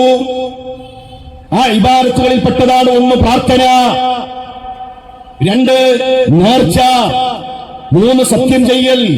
ഇതെല്ലാം അല്ലാഹുവിന് മാത്രമാണ് സ്വഹാബത്ത് നൽകിയത്. മക്കയിലെ മുശ്രിക്കീങ്ങളോ അവരല്ലാഹു അല്ലാത്തവർക്ക് നൽകി. സ്വഹാബത്തിന് അവർക്ക് ശകുനത്തിൽ വിശ്വാസമുണ്ടായിരുന്നില്ല. മക്കത്തെ മുശ്രിക്കിനോ എല്ലാത്തിനും ശകുനായിരുന്നു, എല്ലാത്തിനും ശകുനം. ഇന്ന് മുസ്ലിം സമുദായത്തിന്റെ വിശ്വാസം എടുത്തു നോക്കൂ. 13 എന്ന സംഖ്യയെ പേടി, 13നെ പേടിക്കുന്നവർ. കെട്ടിടുണ്ടാക്കിയത് 12 കഴിഞ്ഞാൽ പിന്നെ 14. 13 എന്ന നമ്പറിൽ ആ വാഹനത്തിൽ സഞ്ചരിക്കാൻ പേടിയുള്ള മുസ്ലിം നേതാക്കന്മാർ. ഞാനൊരു കൗതുകത്തിന് വേണ്ടി ഇന്നലെ ഒന്ന് സെർച്ച് ചെയ്ത് നോക്കി. അപ്പൊ കേരളത്തിലെ ചില മോർച്ചറികളിൽ 13 എന്നുള്ള നമ്പറില്ല. മോർച്ചറിയിൽ പോലും 13നെ പേടി. മയ്യത്തിനെന്താ അപകടം വരാനുള്ളത്? സഹോദര, 13ാമത്തെ വയസ്സ് കഴിഞ്ഞിട്ടല്ലേ നമ്മൾ ഇവിടേക്ക് വന്നത്? 12-ലില്ലാത്ത എന്തെങ്കിലും ഒരു അപകടം 13-ലുണ്ടായോ? 14-ലില്ലാത്ത എന്തെങ്കിലും ഒരു പ്രയാസം 13-ലുണ്ടായോ? ഒരു മുസ്ലിമിനെ സംബന്ധിച്ചിടത്തോളം അങ്ങനെ ഏതെങ്കിലും ഒരു അക്കത്തെ, ഏതെങ്കിലും ഒരു ദിവസത്തെ അതിനെ പേടിക്കുന്ന ഒരു അവസ്ഥ ഒരു മുസ്ലിമിന്റെ ജീവിതത്തിലില്ല. ഒരു ശകുനത്തിലും അവർ വിശ്വസിക്കുകയില്ല. മക്കത്തെ മുശ്രിക്കിന് പേടിണ്ടായിരുന്നു. യാത്ര പോകുമ്പോൾ ഒരു പക്ഷി ആ പക്ഷിയുടെ അരികിലേക്ക് എത്തും. അതുപോലെ തന്നെ കഅബയുടെ അരികിൽ നാട്ടി നിർത്തിയ ഒരു അമ്പുണ്ടായിരിക്കും. ആ അമ്പ് അവരെങ്ങനെ കറക്കും. നീ ചെയ്തോ, നീ പുറപ്പെട്ടോ എന്ന ഭാഗത്ത് അമ്പ് നിന്നാൽ അവർ യാത്ര പുറപ്പെടും. നീ ചെയ്യരുത് എന്നാണെങ്കിൽ ആ യാത്രയിൽ നിന്ന് അവർ തിരിച്ചു വരും. സ്വഹാബത്തിന് അങ്ങനെ ഒരു ശകുനുണ്ടോ? അവർക്ക് തിങ്കളാഴ്ചയാണ് സൗകര്യമെങ്കിൽ സ്വഹാബത്ത് തിങ്കളാഴ്ച യാത്ര ചെയ്യും. ചൊവ്വയാണ് അവർക്ക് സൗകര്യമെങ്കിൽ അവർ ചൊവ്വ യാത്ര ചെയ്യും. രാവിലെയാണ് സൗകര്യമെങ്കിൽ അവർ രാവിലെ പുറപ്പെടും. ബിസ്മില്ലാഹ്, ആകാശഭൂമികളെ സൃഷ്ടിച്ച ഈ സൂര്യനെ, ചന്ദ്രനെ, ഈ മഹാപ്രപഞ്ചത്തെ സൃഷ്ടിച്ച സത്താവിന്റെ നാമത്തിൽ ആ റബ്ബിൽ വരമേൽപ്പിച്ചവർ പുറത്തേക്കിറങ്ങും എന്നല്ലാതെ വല്ലതുണ്ടോ? മുസ്ലിം സമുദായത്തിൽ നോക്കൂ, എന്തെല്ലാം ദുശ്ശകുനങ്ങൾ, എന്തെല്ലാം അന്ധവിശ്വാസങ്ങൾ. ചൊവ്വാദോഷം. ചൊവ്വാഴ്ച ചില സ്ഥലങ്ങളിൽ ബാർബർ ഷോപ്പ് തുറക്കില്ല. എന്തേ കാരണം? ചൊവ്വാഴ്ചക്ക് വേറെന്തെങ്കിലും ബാർബർമാര് പിന്നെ എന്തെങ്കിലും ചെയ്തോ? ഇല്ലല്ലോ. അതിന്റെ പിന്നിലുള്ള വിശ്വാസം, അന്നാണ് ഹവ്വാ ബീവിക്ക് ആദ്യമായിട്ട് ഹൈലുണ്ടായത്. അപ്പൊ രക്തം വന്നാൽ നിൽക്കൂല. അതുകൊണ്ട് ചൊവ്വാഴ്ച ബാർബർ ഷോപ്പ് പാടില്ല. ഇതെങ്ങനെയാണ് സഹോദര മുസ്ലിമിന്റെ വിശ്വാസത്തിലേക്ക് കടന്നു വന്നത്? വീട് വെക്കുമ്പോൾ വാസ്തുശാസ്ത്രം നോക്കുന്നവർ അതിന്റെ കിണർ ഇന്ന ഭാഗത്ത് വേണം, അടുക്കള ഇന്ന ഭാഗത്ത് വേണം. ഇതിൽ ഏറ്റവും രസം എന്താണെന്നറിയോ? ഈ വീട് ഇയാൾ ഉണ്ടാക്കുന്നത് എങ്ങനെ? ഗൾഫിലെ ഫ്ലാറ്റില് അവിടെ 10-15 കൊല്ലം താമസിച്ച് അവിടെ ഒരു വാസ്തുവില്ല, ഒന്നുമില്ല. അവിടെ ബാത്റൂമിൽ പോകാൻ പിന്നെ ടൈമായി കഴിഞ്ഞാൽ അതിനുള്ളിൽ പോകാനുള്ള സമയം കിട്ടലെന്നെ വലിയ കിട്ടലാണ്. കാരണം ക്യൂ ആയി. ഒരു റൂമിൽ 8-10 ആൾക്കാരുണ്ടാകും. ഒരു കട്ടില് മേലൊരാള്, താഴൊരാള്. എന്ത് വാസ്തു? എന്തെങ്കിലും ഉണ്ടോ അവിടെ? ഒന്നുമില്ലല്ലോ. ആ റൂമിൽ 10-15 കൊല്ലം കഷ്ടപ്പെട്ട് കിടന്ന് അധ്വാനിച്ച് സമ്പത്തുണ്ടാക്കി എന്നിട്ട് ഇവിടെ വീട് വെക്കുമ്പോ വാസ്തുശാസ്ത്രം നോക്കുന്നവർ ഹോട്ടലിന്റെ ഉള്ളിൽ ഒരു തകിട് ആ കാശയുടെ മുകളിൽ ഇങ്ങനെ വെച്ചിരിക്കാൻ, ഈ തകിട് കൊണ്ട് കച്ചവടത്തിൽ ലാഭം കിട്ടുമെന്ന് വിശ്വസിക്കുന്നവർ. ഒരാള് പറഞ്ഞത്, പിന്നെ ഇതെന്തിനാ വെച്ചതെന്ന് ചോദിച്ചപ്പോ നല്ല കച്ചവടം നടക്കുന്നുണ്ട്, ലാഭം കിട്ടുന്നില്ല. കച്ചവടം നടക്കുന്നുണ്ട്, മൂപ്പർക്ക് ലാഭം കിട്ടുന്നില്ല. അതിന് തകിട് വെക്കല്ല വേണ്ടത്, കാഷ്യറ മാറ്റം. മനസ്സിലായോ? കച്ചവടം നടക്കുന്നുണ്ട്, വരുമാനം കിട്ടണില്ലെങ്കിൽ ഒന്നെങ്കിൽ എന്ത് ചെയ്യണം? കാഷ്യറ മാറ്റണം, അല്ലെങ്കിൽ CCTV വെക്കണം. അല്ലാതെ തകിട് വെക്കലാണോ? തകിട് വെച്ചാൽ അവനവന്റെ ആഖിറം പോകും കൂട്ടരെ, അവനവന്റെ പരലോകം പോകും കൂട്ടരെ. അല്ലാഹുമ്മ ലാ മാനിഅ ലിമാ അഅതൈത വലാ മുഅ്തിയ ലിമാ മനഅത. അല്ലാഹുവേ, നീ നൽകിയതിനെ തടുക്കാൻ ഒന്നിനും സാധിക്കുകയില്ല, നീ തടഞ്ഞതിനെ നൽകാൻ ഒന്നിനും സാധിക്കുകയില്ല എന്ന് പ്രഖ്യാപിച്ച നമ്മൾ എങ്ങനെയാണ് ഒരു തകിടിൽ വിശ്വസിക്കുക? വലിയ ലോറി എടുത്തിട്ട്, ലോറിക്ക് പത്രാവും 30 ലക്ഷം, എനിക്കറിയില്ല അതിന്റെ റേറ്റ്, ഏതായാലും 30-40 ലക്ഷം ചെലവാക്കി വലിയ ലോറി എടുത്ത്, എന്നിട്ട് ആ ലോറിയുടെ മുകളിൽ ഒരു 3 രൂപയുടെ ഒരു ചെറുനാരങ്ങ, ഒരു പച്ചമുളക്. ഇവന്റെ വിശ്വാസം ഈ ചെറുനാരങ്ങയും പച്ചമുളകുമാണ് ഇവന്റെ ലോറിയെ സംരക്ഷിക്കുന്നത് എന്നാണ്. ഈ ചെറുനാരങ്ങയും പച്ചമുളകും കൊണ്ട് മരിച്ചുപോയാൽ ആഖിറം നഷ്ടപ്പെടും. ശരിക്ക് തൗഹീദ് മനസ്സിലാക്കിക്കോ, ശരിക്ക് തൗഹീദ് പഠിച്ചോ. മുസ്ലിം ചെറുപ്പക്കാരുടെ ബൈക്ക് എടുത്ത് നോക്കിയാൽ അതിന്റെ ആക്സിലേറ്ററിന്റെ താഴെ കാണാം ഒരു പച്ച ചരട്. റസൂലുള്ളാഹി സ്വല്ലല്ലാഹു അലൈഹി വസല്ലം യുദ്ധത്തിന് വേണ്ടി ഒരുങ്ങി നിൽക്കുമ്പോ ചില ഒട്ടകങ്ങളുടെ കടുത്തിൽ ചില ചരട് കെട്ടിയിരിക്കുന്നു. അല്ലാഹുവിന്റെ റസൂൽ സ്വല്ലല്ലാഹു അലൈഹി വസല്ലം സ്വഹാബത്തിനെ വിളിച്ചുകൊണ്ട് പറഞ്ഞു, പൊട്ടിച്ചെറിയണം ആ കയറുകൾ, ആ ചരടുകൾ. വണ്ടി എടുത്തിട്ട് നേരെ പോകുന്നത് മമ്പുറത്തേക്കാണ്, വണ്ടി എടുത്തിട്ട് നേരെ പോകുന്നത് ഭീമാപ്പള്ളിയിലേക്കാണ്. എന്നിട്ട് വിശ്വാസം എന്താ? ഈ ചരട് കെട്ടിയാൽ അപകടമുണ്ടാവുകയില്ല. പണ്ടൊരു ഉസ്താദ് ഒരുത്തിന് ബൈക്ക് ചരട് കെട്ടാൻ കൊണ്ടുവന്നു. അങ്ങനെ പ്രാർത്ഥനയൊക്കെ കഴിഞ്ഞ് ചരട് കെട്ടിക്കൊടുത്തു. പോണ സമയത്ത് ചോദിച്ചു, മോനെ എവിടുക്കാണ്? ഞാനത് ഇന്ന ഭാഗം വരെയാണ്. അന്ന് ഞാനും അങ്ങോട്ടാണെന്ന് പറഞ്ഞ് മൂപ്പര് ബാക്കിൽ കയറി. ഇവൻ അടിച്ച് മിന്നി പോവാണ്. കാരണം പ്രൊട്ടക്ഷൻ ഉണ്ടല്ലോ, ഇനി പേടിക്കണ്ട, ഇനിയൊരു വേചാരം വേണ്ട, കാരണം ചരട് റെഡിയാണ്. ഇതിങ്ങനെ 60 കഴിഞ്ഞു, 70 കഴിഞ്ഞു, മുരയുടെ തൊപ്പിയൊക്കെ ഇങ്ങനെ പാറാൻ തുടങ്ങിയിട്ടുണ്ട്. ഉസ്താദ് പറഞ്ഞ കുറച്ച് നമുക്ക് സ്പീഡ് കുറക്കാം, ഇത്ര വേണമെന്നില്ല. എന്തിനാണ് നമ്മളെന്തിനും വേചാരാകണം? നമുക്ക് പ്രൊട്ടക്ഷൻ ഇല്ലേ, ചരടില്ലേ? ഉസ്താദിന്റെ മറുപടി നമുക്കേ ഉള്ളൂ, ചിലപ്പോ ഓപ്പോസിറ്റ് ഉള്ളവർക്ക് ചിലപ്പോ ചരടുണ്ടാകണമെന്നില്ല. ഇതാണ് അവസ്ഥ. നമ്മൾ ആലോചിക്കണം, എങ്ങനെയാണ് കൂട്ടരെ ഒരു ചരടിന് നമ്മുടെ ജീവിതത്തിൽ ഇടപെടാൻ കഴിയുക? നിങ്ങളുടെ വാഹനത്തെ അപകടത്തിൽ നിന്ന് തടുക്കാൻ ഒരു ചരടിന് എങ്ങനെ സാധിക്കും? റസൂലുള്ളാഹി സ്വല്ലല്ലാഹു അലൈഹി വസല്ലമയുടെ അരികിലേക്ക് 10 പേര് വന്നു. 9 പേർക്ക് ബൈഅത്ത് ചെയ്തു, ഒരാൾക്ക് ബൈഅത്ത് ചെയ്തില്ല. റസൂലുള്ളാഹി സ്വല്ലല്ലാഹു അലൈഹി വസല്ലം മാറ്റി നിർത്തി. സ്വഹാബത്തിന് പേടിയായി, എന്തേ ഒരാൾക്ക് മാത്രം അല്ലാഹുവിന്റെ റസൂൽ ബൈഅത്ത് ചെയ്യാത്തത്?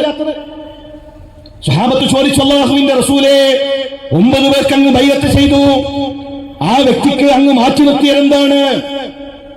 ആ വ്യക്തി ഏലസ് കെട്ടിയിട്ടുണ്ട്, ആ വ്യക്തിയുടെ കൈകളിൽ ഏലസുണ്ട്. മൻ അല്ലക തമീമ ഫഖദ് അശ്റക. ആരെങ്കിലും ഏലസ് കെട്ടിയാൽ അവൻ ശിർക്ക് ചെയ്തു. പ്രവാചകൻ സല്ലല്ലാഹു അലൈഹി വസല്ലം പ്രവാചകന്റെ കൈകൾ കൊണ്ട് ആ ഏലസ് പിടിച്ച് ആ ഏലസ് പൊട്ടിച്ചെറിഞ്ഞു. ഇതാണ് ഇസ്ലാം. ഒരു ഏലസും ഒരു തകിടും ആ രൂപത്തിലുള്ള ഒരു ചരടും ഒരു മുസ്ലിമിന്റെ ജീവിതത്തിൽ ഒരു സ്വാധീനവും ചെലുത്തുകയില്ല. മുസ്ലിം കുടുംബത്തിലെ ചില സ്ത്രീകൾ കുട്ടിയെ മനോഹരായി കുളിപ്പിച്ച് ഉഷാറാക്കി പൗഡറൊക്കെ ഇട്ട പമ്പേഴ്സൊക്കെ ഇട്ട് എന്നിട്ട് കൺമശി കൊണ്ട് കവളിലൊരു കുത്താണ്, അല്ലേ? വലിയൊരു കുത്താണ്. ഇതെന്തിനാ? കണ്ണേറ് തടുക്കാൻ. കയ്യിൽ കരിവള, അരയിലൊരു ചരട്. ഇതെന്തിനാണ്? എന്താ? വള കറുപ്പ് കളർ തന്നെയായി. കണ്ണേറിനെ തടുക്കാൻ അങ്ങനെയുള്ള വിശ്വാസങ്ങൾ മുസ്ലിം സമുദായത്തിലേക്ക് കടന്നു വരുന്നു. കറുത്ത പൂച്ചയെ കണ്ടാൽ പേടി. ഈ സാധു എന്ത് ചെയ്യണം? ഇതിന്റെ നിറം കറുപ്പായതിന്, ആ പൂച്ചയുടെ നിറം കറുപ്പായി, ഇത് ഇനി എന്ത് ചെയ്യണം? നമ്മളെ കാണുമ്പോൾ അങ്ങനെ ഒളിച്ചു നിൽക്കണം. പല്ലി ചലച്ചു കഴിഞ്ഞാൽ അപകടം. 2 പക്ഷിയെ കണ്ടു കഴിഞ്ഞാൽ സന്തോഷം, 3 കണ്ടാൽ സങ്കടം. 3 കണ്ടാൽ ഉടനെ മറ്റൊരു വിളിച്ച് തോണ്ടി കാണിച്ചു കൊടുക്കടാ, അവിടെ 3 സന്തോഷായി. അത് മലയാളിന്റെ പ്രത്യേകത. നമുക്കൊരു അപകടം വന്നാൽ നമ്മളെ വീട്ടിൽ കറണ്ട് പോയാൽ അവിടെയും പോയാൽ അൽഹംദുലില്ലാ റാഹത്താണ്, അപ്പുറത്തും പോയിട്ടും പോയി. നമുക്ക് 3 കണ്ടു, മറ്റൊന്നും സങ്കടം, അപ്പൊ സന്തോഷായി. ഈ രൂപത്തിലുള്ള ഏതെങ്കിലും ഒരു വിശ്വാസം പ്രവാചകൻ സല്ലല്ലാഹു അലൈഹി വസല്ലമയുടെയോ സ്വഹാബത്തിന്റെയോ ജീവിതത്തിലില്ല. ഒരു മരണവീട്ടിൽ ചെന്നപ്പോ ആ വീട്ടിന് മുന്നിലുള്ള ഒരു മരം, മാതളനാരങ്ങയുടെ മരം മുറിക്കാൻ. എന്താണ് കാരണം? ഉസ്താദ് പറഞ്ഞിട്ടുണ്ട്, ഈ മരം വീട്ടിലുണ്ടെങ്കിൽ ആണുങ്ങൾ നിൽക്കൂല, ആ പെരയിൽ ആണുങ്ങൾ ഉണ്ടാവില്ല, ആണുങ്ങളൊക്കെ മരിച്ചു പോകും. അത് കേട്ടിട്ട് ആ മരം മുറിക്കാൻ. നമ്മൾ ആലോചിക്കേണ്ടത് എന്തെല്ലാം അന്ധവിശ്വാസങ്ങളാണ് മുസ്ലിം സമുദായത്തിലേക്ക് കൊണ്ടുവന്നുകൊണ്ടിരിക്കുന്നത്. അവിടെയാണ് മഹാനായ അബ്ദുല്ലാഹ് ഇബ്നു അബ്ബാസ് ചെറിയ പ്രായത്തിൽ റസൂലുള്ളാഹി സ്വല്ലല്ലാഹു അലൈഹി വസല്ലം കൈമാറുന്ന ഉപദേശം, യാ ഗുലാം, പൊന്നുമോനെ, ഇന്നി ഉഅല്ലിമുക കലിമാത്ത്, ഇതാ നിനക്ക് ചില കാര്യങ്ങൾ ഞാൻ പറഞ്ഞു തരാം, ഞാൻ പഠിപ്പിച്ചു തരാം. എന്നിട്ട് ഓരോ ഉപദേശം നൽകിയിട്ട് റസൂലുള്ളാഹി പറയുന്നു, വഅലം, മോനെ നീ അറിഞ്ഞോ, അന്നൽ ഉമ്മത ലൗ ഇജ്തമഅത് അലാ അൻ യൻഫഉക ബിശൈഇൻ, ഈ ഉമ്മത്ത് മുഴുവൻ ഒരുമിച്ച് കൂടിയാൽ നിനക്കൊരു ഉപകാരം ചെയ്യാൻ, ലം യൻഫഉക ഇല്ലാ ബിശൈഇൻ ഖദ് ഖതബഹു അല്ലാഹു ലക്, അല്ലാഹു നിനക്ക് കണക്കാക്കിയതല്ലാത്ത ഒന്ന് ചെയ്യാൻ ഒരാൾക്കും സാധ്യമല്ല. നമ്മുടെ ഒരു സഹോദരൻ, അദ്ദേഹത്തിന്റെ വൈഫ് പ്രസവിച്ചപ്പോ കുഞ്ഞിന് അപസ്മാര രോഗം. ആ സമയത്ത് ആ സഹോദരിയുടെ ഉമ്മ വന്ന് അദ്ദേഹത്തോട് പറയാണ്, മോനെ, നീ വിശ്വസിക്കണമെന്നില്ല, നീ വിശ്വസിക്കണമെന്നില്ല, ഞങ്ങൾക്കറിയാം നിനക്ക് വിശ്വാസമില്ല, പക്ഷെ ഞങ്ങൾക്ക് ഉറപ്പാണ്, ഉസ്താദ് തന്ന ഈ ചരട് കെട്ടിയാൽ നിന്റെ കുട്ടിന്റെ അസുഖം മാറും, നിന്റെ കുട്ടിന്റെ രോഗം മാറും. അതുകൊണ്ട് മോനെ, ഞങ്ങളുടെ ഒരു വിശ്വാസത്തിലെങ്കിലും ഈ ചരടൊന്ന് കെട്ടുമെന്ന്. ആ സഹോദരൻ പറഞ്ഞ മറുപടി, ഉമ്മ, ഈ ചരട് കെട്ടാതെ എന്റെ കുട്ടി മരണപ്പെട്ടാൽ എന്റെ മകൻ സ്വർഗത്തിലാണ്. ഈ ചെറിയ പ്രായത്തിൽ എന്റെ മകൻ മരണപ്പെട്ടാൽ എന്റെ മകൻ സ്വർഗത്തിലാണുമ്മ. എന്നാൽ എന്റെ മകന്റെ അരയിൽ ഈ ചരട് കെട്ടി, കയ്യിൽ ഈ ചരട് കെട്ടി, ഈ 10 രൂപയുടെ ചരട് കൊണ്ട് റബ്ബിന്റെ തീരുമാനത്തെ തടുക്കാൻ കഴിയും എന്ന വിശ്വാസത്തിൽ ഞാൻ മരിച്ചാൽ ഞാൻ നരകത്തിലായിരിക്കും, എന്റെ പരലോകം നഷ്ടത്തിലായിരിക്കും. ആ ഒരു വിശ്വാസമാണ് പ്രിയമുള്ളവരെ നമ്മളെ സംബന്ധിച്ചിടത്തോളം ഉണ്ടാകേണ്ടത്. അതുകൊണ്ട് തന്നെ ജീവിതത്തിന്റെ ഒരു ഘട്ടത്തിലും ഏതെങ്കിലും തരത്തിലുള്ള അത്തരം ശിർക്കൻ വിശ്വാസങ്ങളിലേക്ക് നമ്മൾ കടന്നുപോകരുത്. ഇനിയോ ഏറ്റവും അധികം മുസ്ലിം സമുദായത്തിൽ അന്ധവിശ്വാസങ്ങൾ കടന്നു വന്നുകൊണ്ടിരിക്കുന്നത് ഖബറുമായി ബന്ധപ്പെട്ട വിഷയത്തിലാണ്. റസൂലുള്ളാഹി സ്വല്ലല്ലാഹു അലൈഹി വസല്ലമയുടെ പ്രിയപ്പെട്ട സ്വഹാബാക്കൾ, ആ സ്വഹാബാക്കൾ ഖബറിനെ മനസ്സിലാക്കിയ രൂപത്തിലല്ല ഇന്ന് മുസ്ലിം സമുദായം ഖബറുമായി ബന്ധപ്പെട്ട് മനസ്സിലാക്കിയിട്ടുള്ള വിഷയങ്ങൾ. ഒരിക്കൽ മഹാനായ അബൂദർദ റളിയല്ലാഹു തആല അൻഹുവിന്റെ അരികിലേക്ക് ചില ആളുകൾ വന്നിട്ട് ചോദിക്കാൻ, അബൂദർദ, അല്ലാഹുവിന്റെ റസൂൽ സല്ലല്ലാഹു അലൈഹി വസല്ലം ചെയ്യരുത് എന്ന് പറഞ്ഞ വല്ലതും ഞങ്ങളിലുണ്ടോ? നബി ചെയ്യരുത് എന്ന് പറഞ്ഞ വല്ലതും ഞങ്ങൾ ചെയ്യുന്നുണ്ടോ? അബൂദർദ റളിയല്ലാഹു തആല ദേഷ്യപ്പെട്ടു. അദ്ദേഹം അവരോട് തിരിച്ചു ചോദിച്ചു, അല്ലാഹുവിന്റെ റസൂൽ ചെയ്യണമെന്ന് പറഞ്ഞ വല്ലതും നിങ്ങളിലുണ്ടോ കൂട്ടരെ? നബി ചെയ്യണമെന്ന് പറഞ്ഞത് എന്താ നിങ്ങളുടെ അരികിലുള്ളത്? അനസ് ബിൻ മാലിക് റളിയല്ലാഹു തആല അൻഹു, ആ അനസ് ബിൻ മാലിക്കിന്റെ അരികിലേക്ക് ഇമാം സുഹരി കടന്നു വരികയാണ്. അനസ് ബിൻ മാലിക് ദിമശ്കിലാണ്. ആ വരുന്ന സമയത്ത് മഹാനായ അനസ് ബിൻ മാലിക് റസൂലുള്ളാഹി സ്വല്ലല്ലാഹു അലൈഹി വസല്ലമയുടെ ഖാദിം, അദ്ദേഹം കരയുകയാണ്. താബികളായ പണ്ഡിതന്മാർ ചോദിച്ചു, താങ്കൾ എന്തിനാണ് കരയുന്നത്? എന്താ കരയാനുള്ള കാരണം? അദ്ദേഹത്തിന്റെ മറുപടി, ലാ അഅരിഫു ശൈഅൻ മിമ്മാ അദ്റക്തു ഇല്ലാ ഹാദിഹി സ്വലാഹ്, ജനങ്ങൾ 5 നേരം നമസ്കരിക്കുന്നു എന്നല്ലാതെ ഒന്നും തന്നെ ദീനിൽ ഞങ്ങൾ കാണുന്നില്ലല്ലോ. റസൂലുള്ളാഹി സ്വല്ലല്ലാഹു അലൈഹി വസല്ലം പഠിപ്പിച്ച ദീൻ, പ്രവാചകന്റെ സുന്നത്ത്, പ്രവാചകന്റെ ശരിയ ഒന്നും തന്നെ ജനങ്ങളിൽ കാണുന്നില്ലല്ലോ. പേരിനിങ്ങനെ നിസ്കാരം നടക്കുന്നു എന്നല്ലാതെ.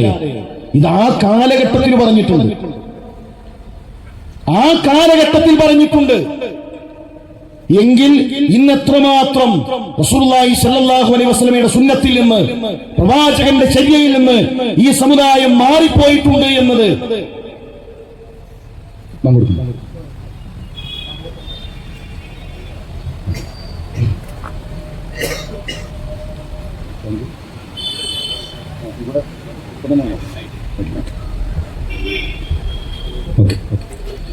ഞാൻ പറഞ്ഞു വന്നത്, ഈ സമുദായത്തിൽ ആ കാലഘട്ടത്തിൽ തന്നെ അത്രമാത്രം മാറിയിട്ടുണ്ട് എങ്കിൽ ഇന്ന് എത്രമാത്രം ദീനിൽ നിന്ന് ജനങ്ങൾ അകന്നുപോയിട്ടുണ്ടായിരിക്കും.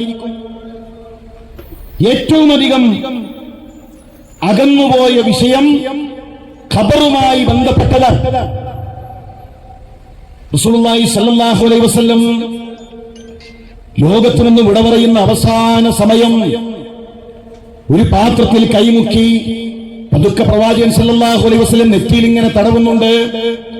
ലാ ഇലാഹ ഇല്ലല്ലാഹ് ഇന്നലിൽ മൗതി സഖറാത്ത്. ആയിഷ, മരണത്തിന് വല്ലാത്തൊരു വേദനയുണ്ട്, മരണത്തിന് വല്ലാത്തൊരു വേദനയുണ്ട് ആയിഷ. ലാ ഇലാഹ ഇല്ലല്ലാഹ്. ആ പ്രവാചകൻ സല്ലല്ലാഹു അലൈഹി വസല്ലം പതിഞ്ഞ സ്വരത്തിൽ സംസാരിച്ചുകൊണ്ടിരിക്കുന്നു. നമ്മുടെ ഉമ്മ പ്രവാചകന്റെ ചുണ്ടിലേക്ക് നമ്മുടെ ഉമ്മയുടെ കാതുകൾ ചേർത്തു വെക്കുകയാണ്. ലോകത്തിൽ നിന്ന് വിട പറയുന്ന അവസാന സമയങ്ങളിൽ റസൂലുള്ളാഹി സ്വല്ലല്ലാഹു അലൈഹി വസല്ലം തങ്ങൾ പ്രാർത്ഥിക്കുകയാണ്, അല്ലാഹുമ്മ, അല്ലാഹുവേ, ലാ തജ്അൽ ഖബരി വസനൻ യുഅബദ്. എന്റെ ഖബറിനെ ആരാധിക്കുന്ന കേന്ദ്രമാക്കല്ലേ, എന്റെ ഖബറിനെ ആരാധിക്കുന്ന വസനാക്കല്ലേ, വിഗ്രഹമാക്കല്ലേ. നോക്കൂ, ലോകത്തിൽ നിന്ന് വിട പറയുന്ന അവസാന സമയങ്ങളിൽ പോലും ഖബറിനെ ആരാധന കേന്ദ്രമാക്കല്ലേ എന്ന് പ്രാർത്ഥിക്കുന്ന റസൂലുള്ളാഹി സ്വല്ലല്ലാഹു അലൈഹി വസല്ലം. നിങ്ങൾ ചിന്തിച്ചിട്ടുണ്ടോ? ആ പ്രവാചകൻ സല്ലല്ലാഹു അലൈഹി വസല്ലമയുടെ ഉമ്മത്ത് ഇന്ന് ഖബർ വരുമാന മാർഗമാക്കുന്നു. ഭീമാപ്പള്ളി മക്കാം കോടികൾക്കാണ് ലേലം ചെയ്തത്. മമ്പുറം മക്കാം കോടികൾക്കാണ് ലേലം ചെയ്തത്. മമ്പുറം മക്കാമിന്റെ വരുമാനം കൊണ്ട് നടക്കുന്ന സ്ഥാപനങ്ങളുണ്ട്. കടുവാപ്പള്ളി മക്കാം കോടികൾക്കാണ് ലേലം ചെയ്തത്. അങ്ങനെ കേരളത്തിലെ എത്രയെത്ര ജാറങ്ങൾ, എത്രയെത്ര ചന്ദനക്കുടം, എത്രയെത്ര നേർച്ചകൾ, അവിടെ കോടികൾ വരുമാനം കഴിയുന്നു.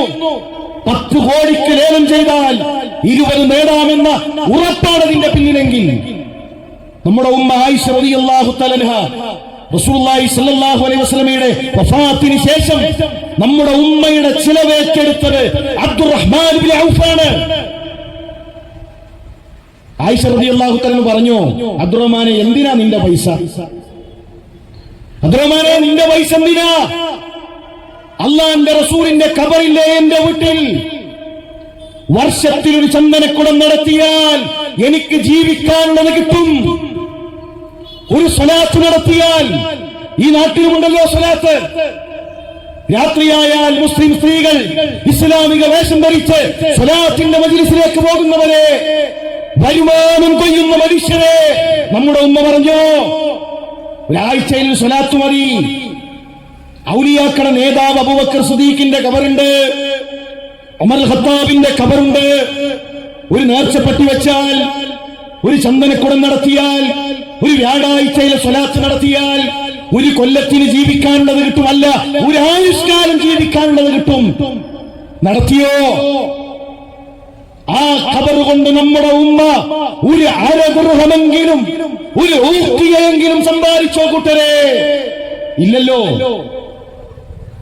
ഖബർ കൊണ്ടൊരു വരുമാനവും നമ്മുടെ ഉമ്മ ആയിഷ റളിയല്ലാഹു തആല ഉണ്ടാക്കിയിട്ടില്ല.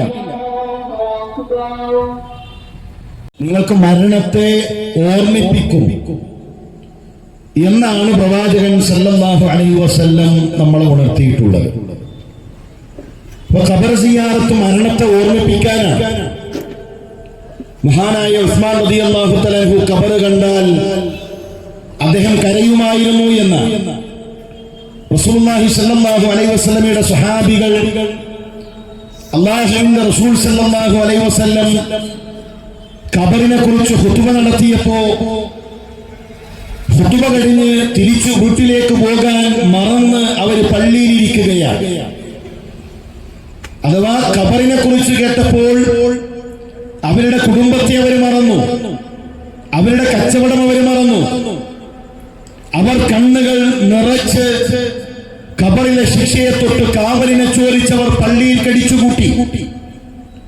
എന്നാൽ പ്രിയമുള്ളവരെ, ഇന്ന് എന്തിനാണ് മുസ്ലിം സമുദായം ഖബർ സിയാറത്ത് ചെയ്തുകൊണ്ടിരിക്കുന്നത്?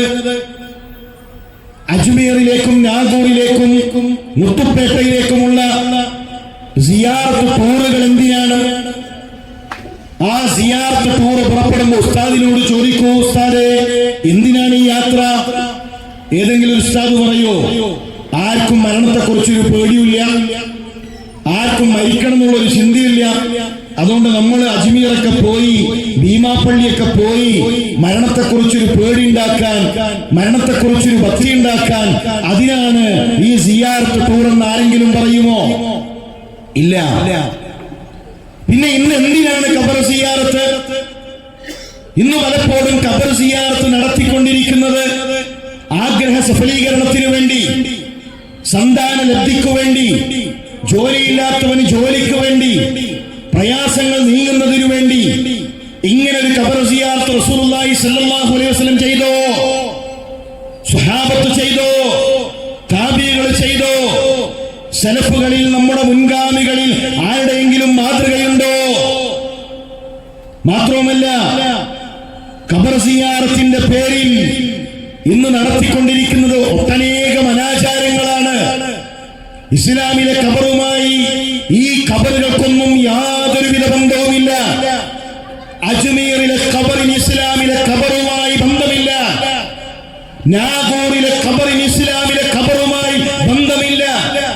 മമ്പുറത്തെ ജാറത്തിന് ഇസ്ലാമിലെ ഖബറുമായി ബന്ധമില്ല. ഞാൻ വെറുതെ പറയുകയല്ല. മഹാനായ ഖാസിം ഇബ്നു മുഹമ്മദ് ഇബ്നു അബീ ബക്കർ, അബൂബക്കർ റളിയല്ലാഹു തആല അൻഹുവിന്റെ പേരക്കുട്ടി ആയിഷ റളിയല്ലാഹു തആല അൻഹയുടെ നമ്മുടെ ഉമ്മയുടെ അരികിലേക്ക് വന്നുകൊണ്ട് പറയുന്നു, ഉമ്മ, പ്രവാചകൻ സല്ലല്ലാഹു അലൈഹി വസല്ലമയുടെ ഖബർ ഒന്ന് കാണിച്ചു തരുമോ?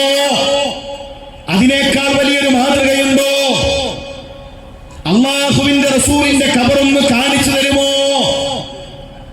ആ ഖബർ ഇന്ന് നമ്മുടെ നാട്ടിലുള്ള പല ഖബറുകളും പോലെ പച്ചപ്പട്ട വിരിച്ച, ചന്ദനത്തിരികൾ കത്തിച്ചു വെച്ച, നിലവിളക്കുകൾ കത്തിച്ചു വെച്ച, അതിന്റെ ചുറ്റും തവാഫ് നടക്കുന്ന അങ്ങനെ ഒരു ഖബറായിരുന്നില്ല. അങ്ങനെ ഒരു ഖബറാണെങ്കിൽ ചോദിക്കണോ? മാത്രമല്ല, ചോദിച്ചതിൽ ഒരു ഖബർ വല്ലിപ്പാന്റെ ഖബറാണ്, അബൂബക്കർ സിദ്ദീഖിന്റെ ഖബറാണ്.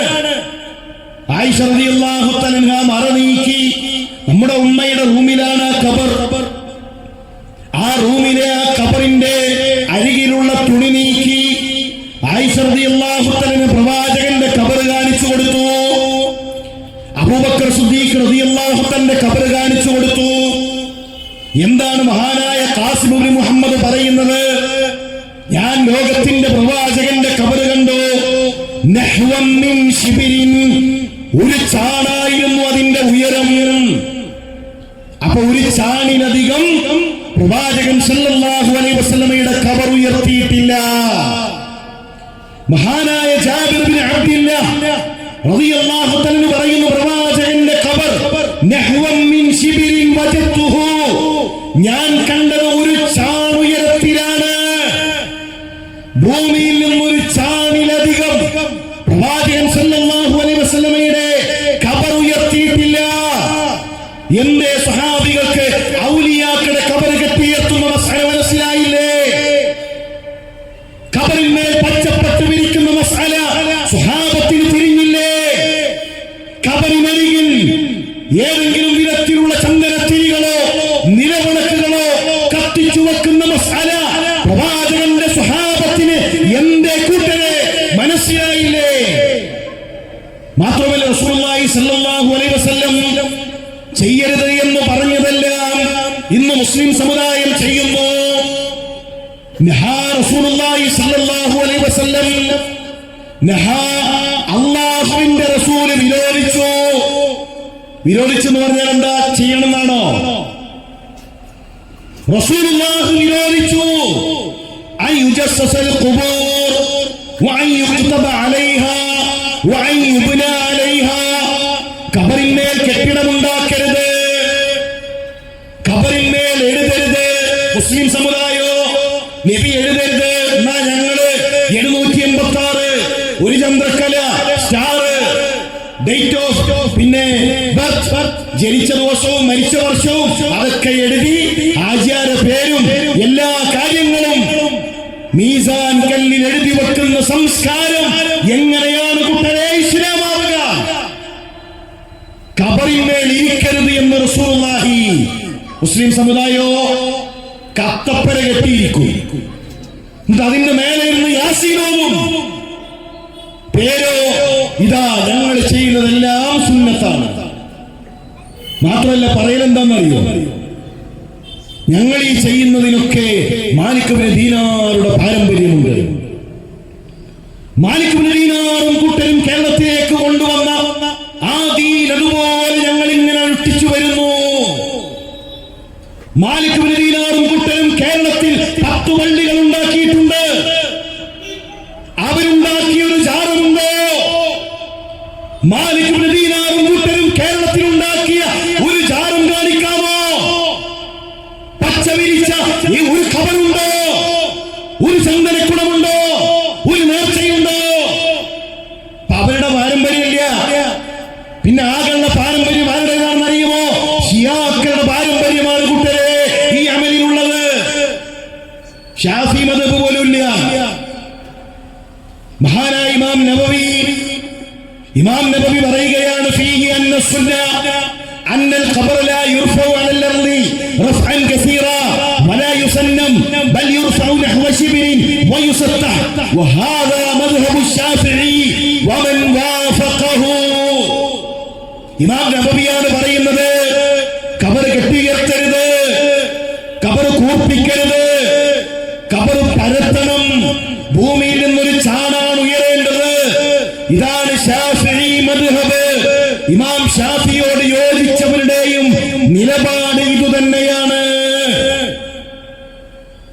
ഇനി നമ്മൾ മനസ്സിലാക്കേണ്ട മറ്റൊരു കാര്യം, പ്രിയമുള്ളവരെ, പ്രവാചകൻ സല്ലല്ലാഹു അലൈഹി വസല്ലം തങ്ങൾ പഠിപ്പിച്ച ദീൻ, ആ ദീനിൽ ഒരുപാട് ആചാരങ്ങൾ ഇന്ന് മുസ്ലിം സമുദായം കടത്തിക്കൂട്ടുകയാണ്. സുന്നത്ത് ഒരുപോലെയായിരിക്കും. സുബഹി നമ്മുടെ കേരളത്തിൽ മുജാഹിദ് നമസ്കരിക്കുന്നത് 2 റക്അത്താണ്. സുന്നികളും തബ്ലീഗുകാരും ജമാഅത്തുകാരും എല്ലാവരും 2 റക്അത്താണ്. എന്തുകൊണ്ട്? അത് റസൂലുള്ളാഹി സ്വല്ലല്ലാഹു അലൈഹി വസല്ലം പഠിപ്പിച്ചു. എന്ന അതേ സുബഹിക്ക് ശേഷം നമസ്കാരം കഴിഞ്ഞ് പിരിഞ്ഞു പോകുമ്പോഴുള്ള സ്വലാത്തോ ചില പള്ളിയിൽ 3 ആണ്, ചില പള്ളിയിൽ 5 ആണ്, ചില പള്ളിയിൽ 10 ആണ്. എന്തേ വ്യത്യാസം? അത് ബിദ്അത്താണ്. റസൂലുള്ളാഹി സ്വല്ലല്ലാഹു അലൈഹി വസല്ലം പഠിപ്പിച്ചില്ല. ബിദ്അത്ത് വ്യത്യസ്തമായിരിക്കും. ഏത് നാട്ടിലും അങ്ങനെയാണ്. ഇനി പ്രിയമുള്ളവരെ, ബിദ്അത്ത് ചെയ്യുന്ന പ്രിയപ്പെട്ട മുസ്ലിം സഹോദരാ, റസൂലുള്ളാഹി സ്വല്ലല്ലാഹു അലൈഹി വസല്ലമക്ക് പരിചയമില്ലാത്ത പുതിയ ആചാരം ചെയ്യുന്ന മുസ്ലിം സഹോദരാ, ഒന്ന് ചോദിക്കട്ടെ, ഇസ്ലാം ദീൻ പൂർത്തിയാണോ?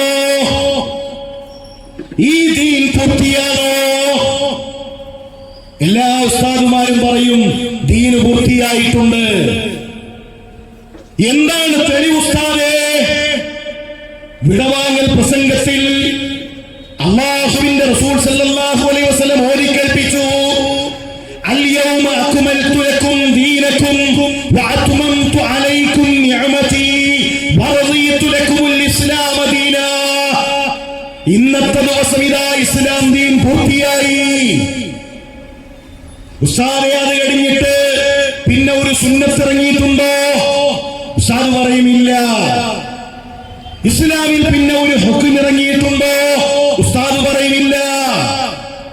ശരി, ആ പൂർത്തിയായ ദീനിൽ ഇന്ന് കാണുന്ന ഏതെല്ലാം ആചാരങ്ങളുണ്ട്? ആ പൂർത്തിയായ നമുക്ക് സാധിക്കുമോ? അല്ലാഹു തൃപ്തിപ്പെട്ട റസൂലുള്ളാഹി സ്വല്ലല്ലാഹു അലൈഹി വസല്ലം പൂർത്തിയായി എന്ന് പറഞ്ഞാൽ അത് മതി എന്ന് മുജാഹിദുകൾ തീരുമാനിക്കുന്നു, മുജാഹിദുകൾ പ്രഖ്യാപിക്കുന്നു. അതിന്റെ പേരിൽ എന്ത് നഷ്ടമാണ് കൂട്ടരെ ഞങ്ങൾക്ക്? ഇനി ഇന്ന് നടക്കുന്ന ആചാരങ്ങൾ എടുക്കൂ. ഏറ്റവും പഴക്കമുള്ള മാല മുഹിയുദ്ദീൻ മാലയാണ്. 400 കൊല്ലം. 400 കൊല്ലം എന്ന് പറഞ്ഞാൽ 1000 കൊല്ലത്തെ മുസ്ലിം സമുദായത്തിലെ ഉമ്മത്തിലെ നേതാക്കന്മാർക്കറിയില്ല. പിന്നെ അതെങ്ങനെയാണ് കുട്ടരെ ദീനാവുക? ഏറ്റവും പഴക്കമുള്ള മാലയുടെ അവസ്ഥയാണിത്. മജ്‌ലിസുൻ നൂർ നടത്തുന്നുണ്ടല്ലോ നമ്മുടെ പള്ളിയിൽ. മജ്‌ലിസുൻ നൂർ ഇ.കെ. അബൂബക്കർ മുസ്ലിയാർക്കറിയുമോ? സമസ്തയുടെ സ്ഥാപക നേതാക്കളായ വരക്കൽ മുല്ലക്കോയ തങ്ങൾക്കറിയുമോ? ഇ.കെ. അബൂബക്കർ മുസ്ലിയാർക്കറിയാത്ത, വരക്കൽ മുല്ലക്കോയ തങ്ങൾക്കറിയാത്ത ഈ മജ്‌ലിസുൻ നൂർ എങ്ങനെയാണ് കൂട്ടരെ സ്വഹാബത്തിനറിയുക, താബിഈകൾക്കറിയുക?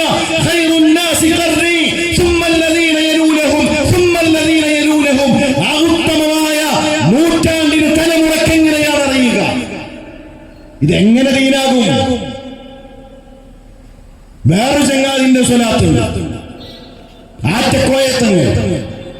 മൂപ്പരോട് ലൈവിൽ ഒരാൾ വന്നിട്ട് പറയണമെങ്കിൽ യാസീൻ ഒന്ന് കാണാതെ ഓടും. മൂപ്പരെ മറുപടി കണ്ടിട്ട് തന്നെ ഓതാൻ അറിയില്ല, പിന്നല്ലേ കാണാതെ ഓടുന്നു.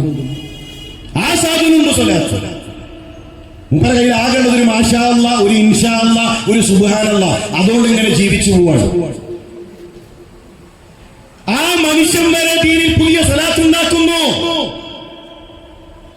എന്നിട്ട് ടിവിന്റെ മുന്നിലെ പാത്രത്തിൽ വെള്ളം വെച്ചിരിക്കാണ് ഉമ്മാമ്മമാര്. ഉസ്താദ് ടിവിയിൽ ഇങ്ങനെ പ്രാർത്ഥിക്കും, മൊബൈലിൽ ഇങ്ങനെ പ്രാർത്ഥിക്കും, എന്നിട്ട് അവിടുന്ന് ഇങ്ങനെ ഊതും. എന്നിട്ട് ആ മൊബൈലിന്റെ മുന്നില് പാത്രത്തിൽ വെള്ളം വെച്ചിട്ട് ആ വെള്ളം കുടിക്കാൻ കാത്തിരിക്കുന്നു. ഇതെങ്ങനെയാണ് കുട്ടനെ ദീനാവുക? അല്ലാഹുവിന്റെ റസൂൽ സല്ലല്ലാഹു അലൈഹി വസല്ലം പൂർത്തിയാക്കിയ ദീനിൽ ഈ ആചാരങ്ങളുണ്ടോ? ഈ അനുഷ്ഠാനങ്ങളുണ്ടോ? നമ്മുടെ മുൻഗാമികൾ പറഞ്ഞു, ഇത്തബിഉ ആസാറന വലാ തബ്തദിഉ ഫഖദ് ഖുഫീതും. നിങ്ങൾ സഹാബത്തിന്റെ ചര്യ മുറുകെ പിടിക്കണേ. ബിദ്അത്തിലേക്ക്, പുതിയ ആചാരങ്ങളിലേക്ക് നിങ്ങൾ പോകരുതേ. ആ സഹാബത്തിന്റെ ചര്യ നിങ്ങൾക്ക് മതിയാകുന്നതാണ്.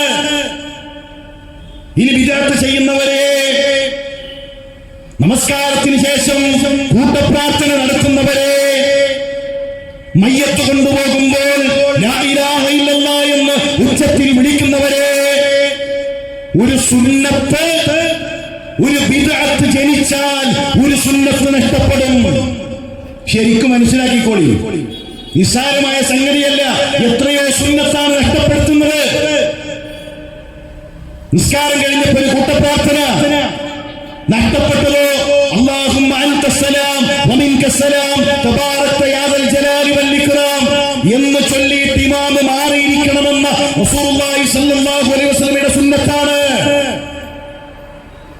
മയ്യത്ത് കൊണ്ടുപോകുമ്പോൾ ലാ ഇലാഹ ഇല്ലല്ലാഹ് ഉറക്കെ ചെല്ലുന്ന ഒരു ബിദ്അത്ത് തുടങ്ങിയപ്പോ മൗനം പാലിക്കുക, മരണത്തെ ഓർക്കുക എന്ന റസൂലുള്ളാഹി സ്വല്ലല്ലാഹു അലൈഹി വസല്ലമയുടെ സുന്നത്താണ് നഷ്ടപ്പെട്ടത്. 27-ാം രാവിന്റെ അന്ന് പാവങ്ങളാണ് തങ്ങളെ, സാധുക്കളാണ് തങ്ങളെ എന്ന് പറഞ്ഞ് അല്ലാഹുവിന്റെ റസൂലിനെ വിളിച്ചു പ്രാർത്ഥിക്കുന്ന സ്വലാത്ത് നഗരിലേക്ക് ഈ പാവപ്പെട്ട സമുദായത്തെ കൊണ്ടുപോയപ്പോ അവസാനത്തെ പത്തിൽ പള്ളിയിൽ ഇത്തികാഫിരിക്കണമെന്ന റസൂലുള്ളാഹി സ്വല്ലല്ലാഹു അലൈഹി വസല്ലമയുടെ സുന്നത്താണ് കൂട്ടരെ നഷ്ടപ്പെട്ടു പോയത്. ഇനി ഒന്ന് ചോദിക്കട്ടെ, പ്രവാചകൻ സല്ലല്ലാഹു അലൈഹി വസല്ലം തങ്ങൾ ദീനിൽ പഠിപ്പിച്ച കാര്യങ്ങൾ വഹ്യാണോ, നബിയുടെ ഗവേഷണമാണോ? ഉസ്താദുമാരെ, എന്റെ ശബ്ദം കേൾക്കുന്ന സാധാരണക്കാരെ, റസൂലുള്ളാഹി സ്വല്ലല്ലാഹു അലൈഹി വസല്ലം ദീനിൽ പഠിപ്പിച്ച കാര്യങ്ങൾ നബിയുടെ ഗവേഷണമാണോ, വഹ്യാണോ? ഒന്നുകൂടെ ഞാൻ ലളിതമായി പറയാം. നമസ്കാരത്തിന്റെ സമയമാണ്, വെള്ളം കിട്ടാനില്ല. അപ്പൊ നബിക്കിങ്ങനെ തോന്നി, എന്നാൽ അവര് മണ്ണിലടിച്ച് തയമ്മം ചെയ്യട്ടെ. അത് റസൂലുള്ളാഹിക്ക് തോന്നിയതാണോ അതല്ല ജിബ്രീലിനെ പറഞ്ഞയച്ച് അല്ലാഹു പഠിപ്പിച്ചതാണോ? ഉസ്താദ് പറയും വഹ്യാണ്. ഹുഫൈൽ തടവുന്നത് നബിയുടെ ഗവേഷണമാണോ വഹ്യാണോ? ഉസ്താദ് പറയും വഹ്യാണ്. വെള്ളം കുടിക്കുമ്പോൾ ബിസ്മില്ലാ എന്ന് പറയണം. റസൂലുള്ളാഹി സ്വല്ലല്ലാഹു അലൈഹി വസല്ലമയുടെ അഭിപ്രായമാണോ വഹ്യാണോ? ഉസ്താദ് പറയും അത് വഹ്യാണ്. ദീനിൽ ഏതെങ്കിലും കാര്യം നബിയുടെ ഗവേഷണം ഉണ്ടോ? റസൂലുള്ളാഹി സ്വല്ലല്ലാഹു അലൈഹി വസല്ലം നിങ്ങൾക്ക് തോന്നിയിട്ട് ഇത് കുഴപ്പമില്ല, ഇത് തരക്കേടില്ല, അതുകൊണ്ട് ഇങ്ങനൊരു സുന്നത്ത് കിടക്കട്ടെ, ഇങ്ങനൊരു ആചാരം കിടക്കട്ടെ എന്ന് അല്ലാഹുവിന്റെ റസൂൽ പറഞ്ഞ കൂട്ടരെ ഇല്ലല്ലോ. അങ്ങനെ ഒന്നില്ല എങ്കിൽ നിസ്കാരത്തിന് ശേഷം ഒരു കൂട്ടപ്രാർത്ഥന നടത്താൻ നിങ്ങൾക്ക് എവിടെയാണ് വഹി ഇറങ്ങിയത്? നമസ്കാരം കഴിഞ്ഞ് പിരിഞ്ഞു പോകുമ്പോ പ്രവാചകൻ സല്ലല്ലാഹു അലൈഹി വസല്ലമയുടെ പേരിൽ സ്വലാത്ത് ചൊല്ലാൻ എവിടെയാണ് വഹി ഇറങ്ങിയത് കൂട്ടരെ? പിന്നെ എങ്ങനെ ദീനിൽ പുതിയ ആചാരം ഉണ്ടാക്കുക? ഇത് വളരെ ഗൗരവത്തോടുകൂടെ നാം ആലോചിക്കേണ്ടതുണ്ട്. പ്രവാചകൻ സല്ലല്ലാഹു അലൈഹി വസല്ലം തങ്ങൾ ദീനിലെ ഒരു കാര്യവും പ്രവാചകന്റെ തന്നിഷ്ടപ്രകാരം അനുഷ്ഠിച്ചിട്ടില്ല. ഇനി നല്ലതല്ലേ എന്ന ന്യായം കൊണ്ട് ദീനാകൂ, നല്ലതല്ലേ എന്ന് തോന്നിയ ദീനാകൂ. 3 ആളുകൾ പ്രവാചകൻ സല്ലല്ലാഹു അലൈഹി വസല്ലമയെ കാണാൻ വന്നു. നമ്മുടെ ഉമ്മയോട് പ്രവാചകന്റെ ജീവിതത്തെ കുറിച്ച് ചോദിച്ചു പഠിച്ചു. അവർക്ക് തോന്നി റസൂലുള്ളാഹി സ്വല്ലല്ലാഹു അലൈഹി വസല്ലമക്ക് കഴിഞ്ഞുപോയതും വരാനിരിക്കുന്നതുമായ പാപങ്ങളൊക്കെ പുറത്തു കൊടുത്തിട്ടുണ്ടല്ലോ, നമുക്കതൊന്നും പോരാ, നബിയുടെ അമല് പോലെ നമുക്ക് കുറച്ചുകൂടെ ഒന്ന് ഉഷാറാക്കണം. ഒരാൾ തീരുമാനിച്ചു, ഞാൻ പകലിൽ മുഴുവൻ നോമ്പാണ്. ഒരാൾ തീരുമാനിക്കുകയാണ്, ഞാൻ രാത്രി മുഴുവൻ നമസ്കാരമാണ്. മറ്റേയാൾ തീരുമാനിക്കാണ്, ഞാൻ ഇനി കല്യാണം കഴിക്കുകയില്ല. അമ്മ അന ഫഇന്നി ഉസല്ലി അല്ലൈല അബദാ വഅന അസൂമു الدهر ولا افطر وانا اعتزل النساء فلا اتزوج ابدا. 3 ആൾക്കും നല്ലതല്ലേ എന്ന് തോന്നിയ ഒരു കാര്യം. ഒന്ന് നിസ്കാരാണ്, ഒന്ന് നോമ്പാണ്, ഒന്ന് കല്യാണം പോലും ഒഴിവാക്കി ദീനിനായി ചടഞ്ഞിരിക്കുന്നു. റസൂലുള്ളാഹി സ്വല്ലല്ലാഹു അലൈഹി വസല്ലം പറഞ്ഞു, മാഷാ അല്ലാഹ്, വളരെ ഉഷാറായി, ഗംഭീരം. നബി പറഞ്ഞു, അല്ലാഹുവിന്റെ റസൂൽ സല്ലല്ലാഹു അലൈഹി വസല്ലം അവരെ വിളിച്ചു വരുത്തി. ആ 3 പേരെയും വിളിച്ചു വരുത്തി. കൂട്ടരെ, ഞാൻ രാത്രി ഉറങ്ങാറുണ്ട്, രാത്രി നമസ്കരിക്കാറുണ്ട്, നോമ്പെടുക്കാറുണ്ട്. ചില ദിവസങ്ങളിൽ എനിക്ക് നോമ്പുണ്ടാകാറില്ല. ഞാൻ കല്യാണം കഴിച്ചിട്ടുണ്ട്. ഫമൻ റഗിബ അൻ സുന്നതി ഫലൈസ മിന്നി. എന്റെ സുന്നത്തിനെതിരെ പ്രവർത്തിച്ചാൽ അവൻ എന്നിൽപ്പെട്ടവനല്ല.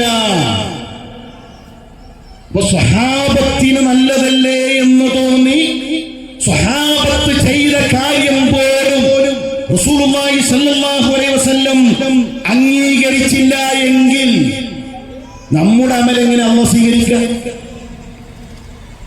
14 തലമുറകൾക്ക് ഇപ്പുറം നമുക്ക് നല്ലതല്ലേ എന്ന് തോന്നി ചെയ്യാൻ ആരാണ് കൂട്ടരെ അനുവാദം നൽകിയത്? ആഫ്രിക്കയിൽ ഒരു ഷെയ്ഖ് ദഅവത്തിന് വേണ്ടി ചെന്നപ്പോ ആ നാട്ടിൽ അങ്ങേയറ്റം വിദ്യാർത്ഥികളാണ്, അനാചാരങ്ങളാണ്. ഇദ്ദേഹം ക്ലാസ് തുടങ്ങുന്ന സമയത്ത് കുല്ലു ബിദ്അത്തിൻ ഹസന, അബ്ദുൽ സലാത്തി അദ്ദേഹം പറഞ്ഞു, കുല്ലു ബിദ്അത്തിൻ ഹസന, എല്ലാ ബിദ്അത്തും ഹസന. ഉടനെ ആളുകളൊക്കെ എഴുന്നേറ്റ്, തെറ്റിപ്പോയി, എല്ലാ ബിദ്അത്തും വലാലത്താണ് എന്നല്ലേ? അദ്ദേഹം ചിരിച്ചിട്ട് ചോദിച്ചു, നിങ്ങളുടെ ഫിത്രത്തിൽ പോലും ഉണ്ട് എല്ലാ ബിദ്അത്തും വലാലത്താണ് എന്ന്, പിന്നെ ബിദ്അത്ത് ഹസനാണ് എന്ന്, നല്ലതാണ് എന്ന് കൂട്ടരെ ആരാണ് നിങ്ങളെ പഠിപ്പിച്ചത്? ഈ മിമ്പറിൽ വെള്ളിയാഴ്ച ഉസ്താദ്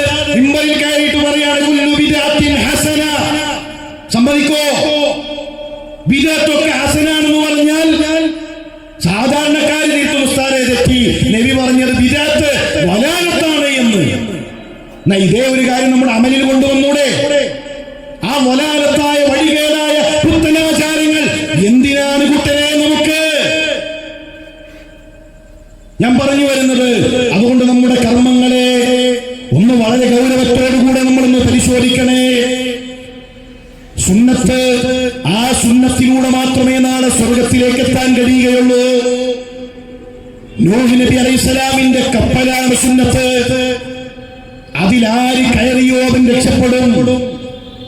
അതിൽ നിന്നാര് പിറകോട്ട് മാറിയോ അവനെയാണ് പരാജയം കാത്തിരിക്കുന്നത്.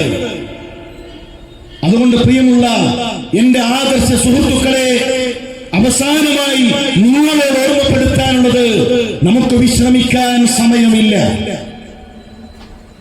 നമുക്ക് വിശ്രമിക്കാൻ കഴിയുകയില്ല.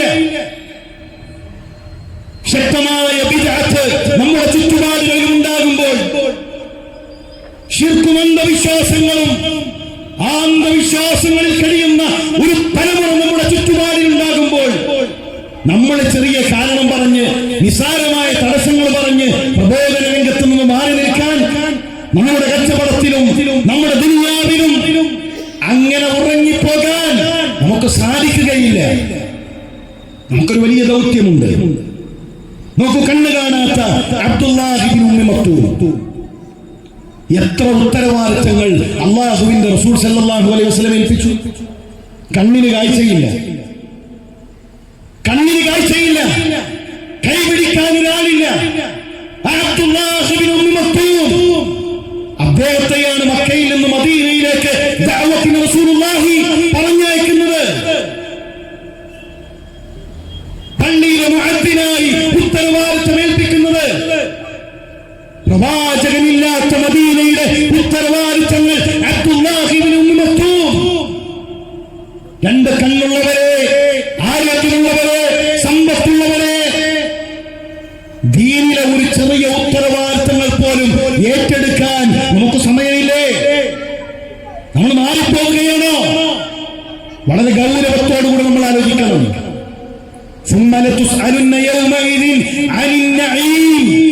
ഈ അനുഗ്രഹങ്ങൾക്ക് അല്ലാഹുവിന്റെ കോടതിയിൽ മറുപടി പറയണമെന്ന് റസൂലുള്ളാഹി സ്വല്ലല്ലാഹു അലൈഹി വസല്ലം സ്വഹാബത്തിന് ഓതി കൊടുക്കുമ്പോ, ആ സ്വഹാബത്തിന്റെ അനുഗ്രഹം എന്താണ് കൂട്ടരെ?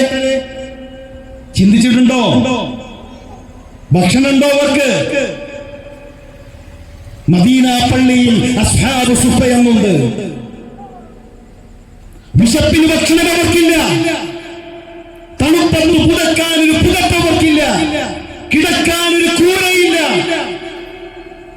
ഭക്ഷണമില്ലാത്ത, കൂരയില്ലാത്ത, പുതപ്പില്ലാത്ത ഒട്ടിയ വയറുള്ള സ്വഹാബത്തിനോടാണ് അല്ലാഹുവിന്റെ റസൂൽ ഈ ആയത്ത് ഓതിയെങ്കിൽ, സമ്പത്തുള്ളവരെ, സുഖസൗകര്യങ്ങളുടെ പറുദീസയിൽ കഴിയുന്ന മുസ്ലിം സഹോദര, നാളെ പരലോകത്ത് എന്നോടും നിങ്ങളോടും ചോദ്യമില്ലേ?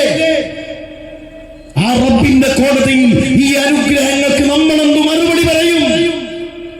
യാ അയ്യുഹൽ മുദ്ദസ്സിർ, മൂടി പുതച്ച് കിടക്കുന്നവനെ, ഖും ഫഅൻദിർ, എഴുന്നേൽക്കണേ, താക്കീർ നൽകണേ.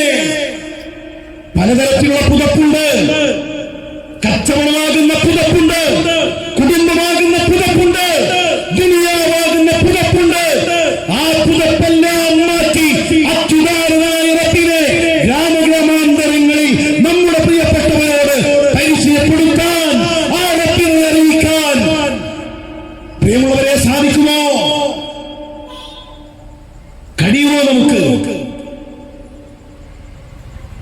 ഒക്കെ ഇങ്ങനെ നീട്ടിവെക്കാൻ നമ്മൾ റെഡിയാകും, നമ്മൾ നന്നാകും, നമ്മൾ സജീവാകും, നമ്മൾ ഉഷാറാകും. നാളെ നാളെ നാളെ നാളെ നാളേക്ക് നീട്ടിവെക്കുകയാണ്. മരിച്ചു മയ്യത്ത് കൊണ്ടുവച്ചാൽ നാളേക്ക് നീട്ടിവെക്കില്ല കൂട്ടരെ. നാളേക്ക് വെച്ചാൽ അഴുകുന്ന, ചീഞ്ഞു നാറുന്ന ശവമാണ് ഞാനും നിങ്ങളും. അത്രേ ഉള്ളൂ. മരിച്ചു കഴിഞ്ഞാൽ നാളേക്ക് വെക്കൂല. തൊട്ടടുത്ത ഭക്തിൽ 6 അടി മണ്ണിലേക്ക്, ഖബറിലേക്ക് ഇറക്കി വെച്ച് ആളുകൾ തിരിച്ചു നടക്കും. ആ ഖബറിൽ കൂടെ ഉണ്ടാകുന്നത് നിങ്ങളുടെ തിരക്കിടയിൽ എന്ത് ആഖിറത്തിന് നൽകിയോ, എന്ത് പരലോകത്തിന് നൽകിയോ, അതാണ് കൂട്ടരെ ആ ഖബറിൽ നന്മയിൽ മത്സരിക്കുക. ഖുർആൻ പഠനം ഏറ്റവും ശക്തമായി മുന്നോട്ട് പോകണം. ദീനി പഠനം ഏറ്റവും ശക്തമായി മുന്നോട്ട് പോകണം. പഠനത്തിന്റെ വ്യത്യസ്ത സംവിധാനങ്ങളുണ്ട്. ഇൻഷാ അല്ലാഹ് QHLS-ന്റെ പുതിയ ഒരു അധ്യയന വർഷം ആരംഭിക്കാൻ പോവുകയാണ്. സൂറത്തുൽ മുഅ്മിനൂൻ ഏറ്റവും മാതൃകാപരമായ ഒരു സെന്റർ നമുക്കിവിടെ ആരംഭിക്കണം. അവിടെ ആളുകളെ ക്ഷണിക്കണം. അങ്ങനെയാണ് മാറ്റങ്ങൾ ഉണ്ടായത്. MV അബ്ദുസ്സലാം മൗലവിയുടെ ഖുർആൻ ക്ലാസ് അരീക്കോട് എന്നൊരു നാട്ടിനെ പരിവർത്തിപ്പിച്ചത് MVയുടെ ഖുർആൻ ക്ലാസാണ്. ആ ഖുർആൻ ക്ലാസിൽ MV അബ്ദുസ്സലാം മൗലവി അലൈസല്ലാഹു ബികാഫിൻ അബ്ദഹ എന്ന ആയത്ത് ബോർഡിൽ എഴുതി പഠിപ്പിക്കുമ്പോഴാണ് സാധാരണക്കാരനായ ഒരു മുഹമ്മദ് എന്നു പേരുള്ള ഒരു മനുഷ്യൻ ആ തൂമ്പയും കയ്യിൽ പിടിച്ചിങ്ങനെ വരുന്നത്. അദ്ദേഹം ആദ്യമായിട്ടാണ് ആ ആയത്ത് കേൾക്കുന്നത്. അടിമക്കല്ലാഹു പോരെ എന്നാ ചോദ്യം ഹൃദയത്തോടാണ് സംവരിച്ചത്. MV അബ്ദുസ്സലാം മൗലവിയോട് ചോദിച്ചു, ഒരു പേപ്പറിലൊന്ന് എഴുതി തരുമോ ഈ പറഞ്ഞ ആയത്തും അർത്ഥവും? അത് കയ്യിൽ ചുരുട്ടിപ്പിടിച്ച് നേരെ തന്റെ ഉസ്താദിന്റെ അരികിലേക്ക് അതിവേഗത്തിൽ അദ്ദേഹം ഓടി. ഉസ്താദിനോട് ചോദിച്ചു, ഇന്ന് വരുന്ന വഴിയിൽ MV അബ്ദുസ്സലാം മൗലവിയുടെ ഖുർആൻ ക്ലാസ്സിൽ നിന്ന് കേട്ട ആയത്താണിത്. ഇത് ഖുർആനിലുണ്ടോ? ഇങ്ങനൊരു ആയത്ത് ഖുർആനിലുണ്ടോ? അതേ, ഖുർആനിലുണ്ട്. അടിമക്കല്ലാഹു പോരെ എന്നാണോ ഈ ആയത്തിന്റെ അർത്ഥം? അതേ എന്ന് ഉസ്താദ് പറഞ്ഞപ്പോ, എന്നാൽ റാത്തീബിന്റെയും ഹദ്ദാദിന്റെയും ആ പട്ടികയിൽ നിന്ന് എന്റെ പേര് വെട്ടിക്കോ എന്ന് പറഞ്ഞ് തൗഹീദി പ്രബോധനത്തിനിറങ്ങിയ സാധാരണക്കാരായ മനുഷ്യരുണ്ടായി. അവരാണ് ഈ ആദർശത്തിന്റെ പോരാളികളായി തേരാളികളായി കേരളത്തിന്റെ ചരിത്രത്തിൽ ഇന്നലകളിൽ ഉണ്ടായിരുന്നത്. ഞാൻ പറഞ്ഞു വരുന്നത്, ആ ഖുർആൻ പഠനം നമ്മുടെ ഗ്രാമങ്ങളിൽ നടക്കണം. മാതൃകാപരമായ QHLS സെന്ററുകൾ ഉണ്ടാകണം. അതിന് എല്ലാവിധത്തിലുള്ള പരിശ്രമങ്ങളും നിങ്ങളുടെ ഭാഗത്തു നിന്നുണ്ടാകണം എന്ന് ഓർമ്മപ്പെടുത്തിക്കൊണ്ട് ഈ ഒരു പ്രോഗ്രാമിന്റെ പിന്നിൽ പ്രവർത്തിച്ച ആളുകൾ അല്ലാഹു അവർക്കെല്ലാം വലിയ പ്രതിഫലം നൽകി അനുഗ്രഹിക്കട്ടെ. നാളെ റബ്ബിന്റെ കോടതിയിൽ കനം തൂങ്ങുന്ന അമലായി നമ്മളിൽ നിന്ന് അല്ലാഹു ഇത് സ്വീകരിക്കട്ടെ എന്ന് പ്രാർത്ഥിക്കുകയാണ്. ഹജ്ജിന് പുറപ്പെട്ട നമ്മുടെ സഹോദരന്മാരുണ്ട്. മഖ്ബൂലും മബ്റൂറുമായ ഹജ്ജ് കർമ്മം നിർവഹിച്ച് തിരിച്ചു വരാനുള്ള തൗഫീഖ് അല്ലാഹു നൽകി അനുഗ്രഹിക്കട്ടെ. മാതാപിതാക്കൾക്ക് അല്ലാഹുവേ, ഞങ്ങളുടെ മാതാപിതാക്കൾക്ക് സ്വർഗ്ഗം നൽകി അനുഗ്രഹിക്കണമേ. ഞങ്ങളുടെ കാരണവന്മാർ, ഞങ്ങളുടെ നേതാക്കന്മാർ ആഫിയത്ത് നൽകി അനുഗ്രഹിക്കണമേ. റഹ്മാനെ, ഞങ്ങളുടെ ഹൃദയത്തെ ദീനിൽ ഉറപ്പിച്ചു നിർത്തണമേ. റബ്ബനാ യാ മുഖല്ലിബൽ ഖുലൂബ് സബ്ബിത് ഖുലൂബനാ അലാ ദീനിക്. റബ്ബനാ ലാ തജ്അൽ ഫിത്നതനാ ഫീ ദീനിനാ. റബ്ബനാ തഖബ്ബൽ മിന്നാ إنك أنت السميع العليم وتب علينا إنك أنت التواب الرحيم. آمين آمين برحمتك يا أرحم الراحمين. السلام عليكم ورحمة الله وبركاته. السلام عليكم ورحمة الله. بسم الله الحمد لله اللهم صل على محمد. കാലാവസ്ഥ അനുകൂലമായി യാതൊരു തടസ്സവുമില്ലാതെ ഈ പ്രോഗ്രാം നടത്തുവാൻ സാധിച്ചു വന്നു. റബ്ബിന് സർവസ്തുതി. അൽഹംദുലില്ലാഹ്. നിർഭയത്വം തൗഹീദിലൂടെ എന്ന വിഷയത്തെ ആസ്പദമാക്കി പ്രൗഢഗംഭീരമായ ഈ ഒരു പ്രഭാഷണം നടത്തിയ ബഹുമാന പണ്ഡിതൻ അർഷദ് ഹിൽക്കമിക്കും ആമുഖ പ്രഭാഷണം നടത്തിയ ആസിഫ് അൽ ഹിൽക്കമിക്കും അല്ലാഹു സുബ്ഹാനഹു വ തആല എല്ലാവിധ തൗഫീഖ് നൽകി അനുഗ്രഹിക്കണമെന്ന് പ്രാർത്ഥിക്കുന്നു.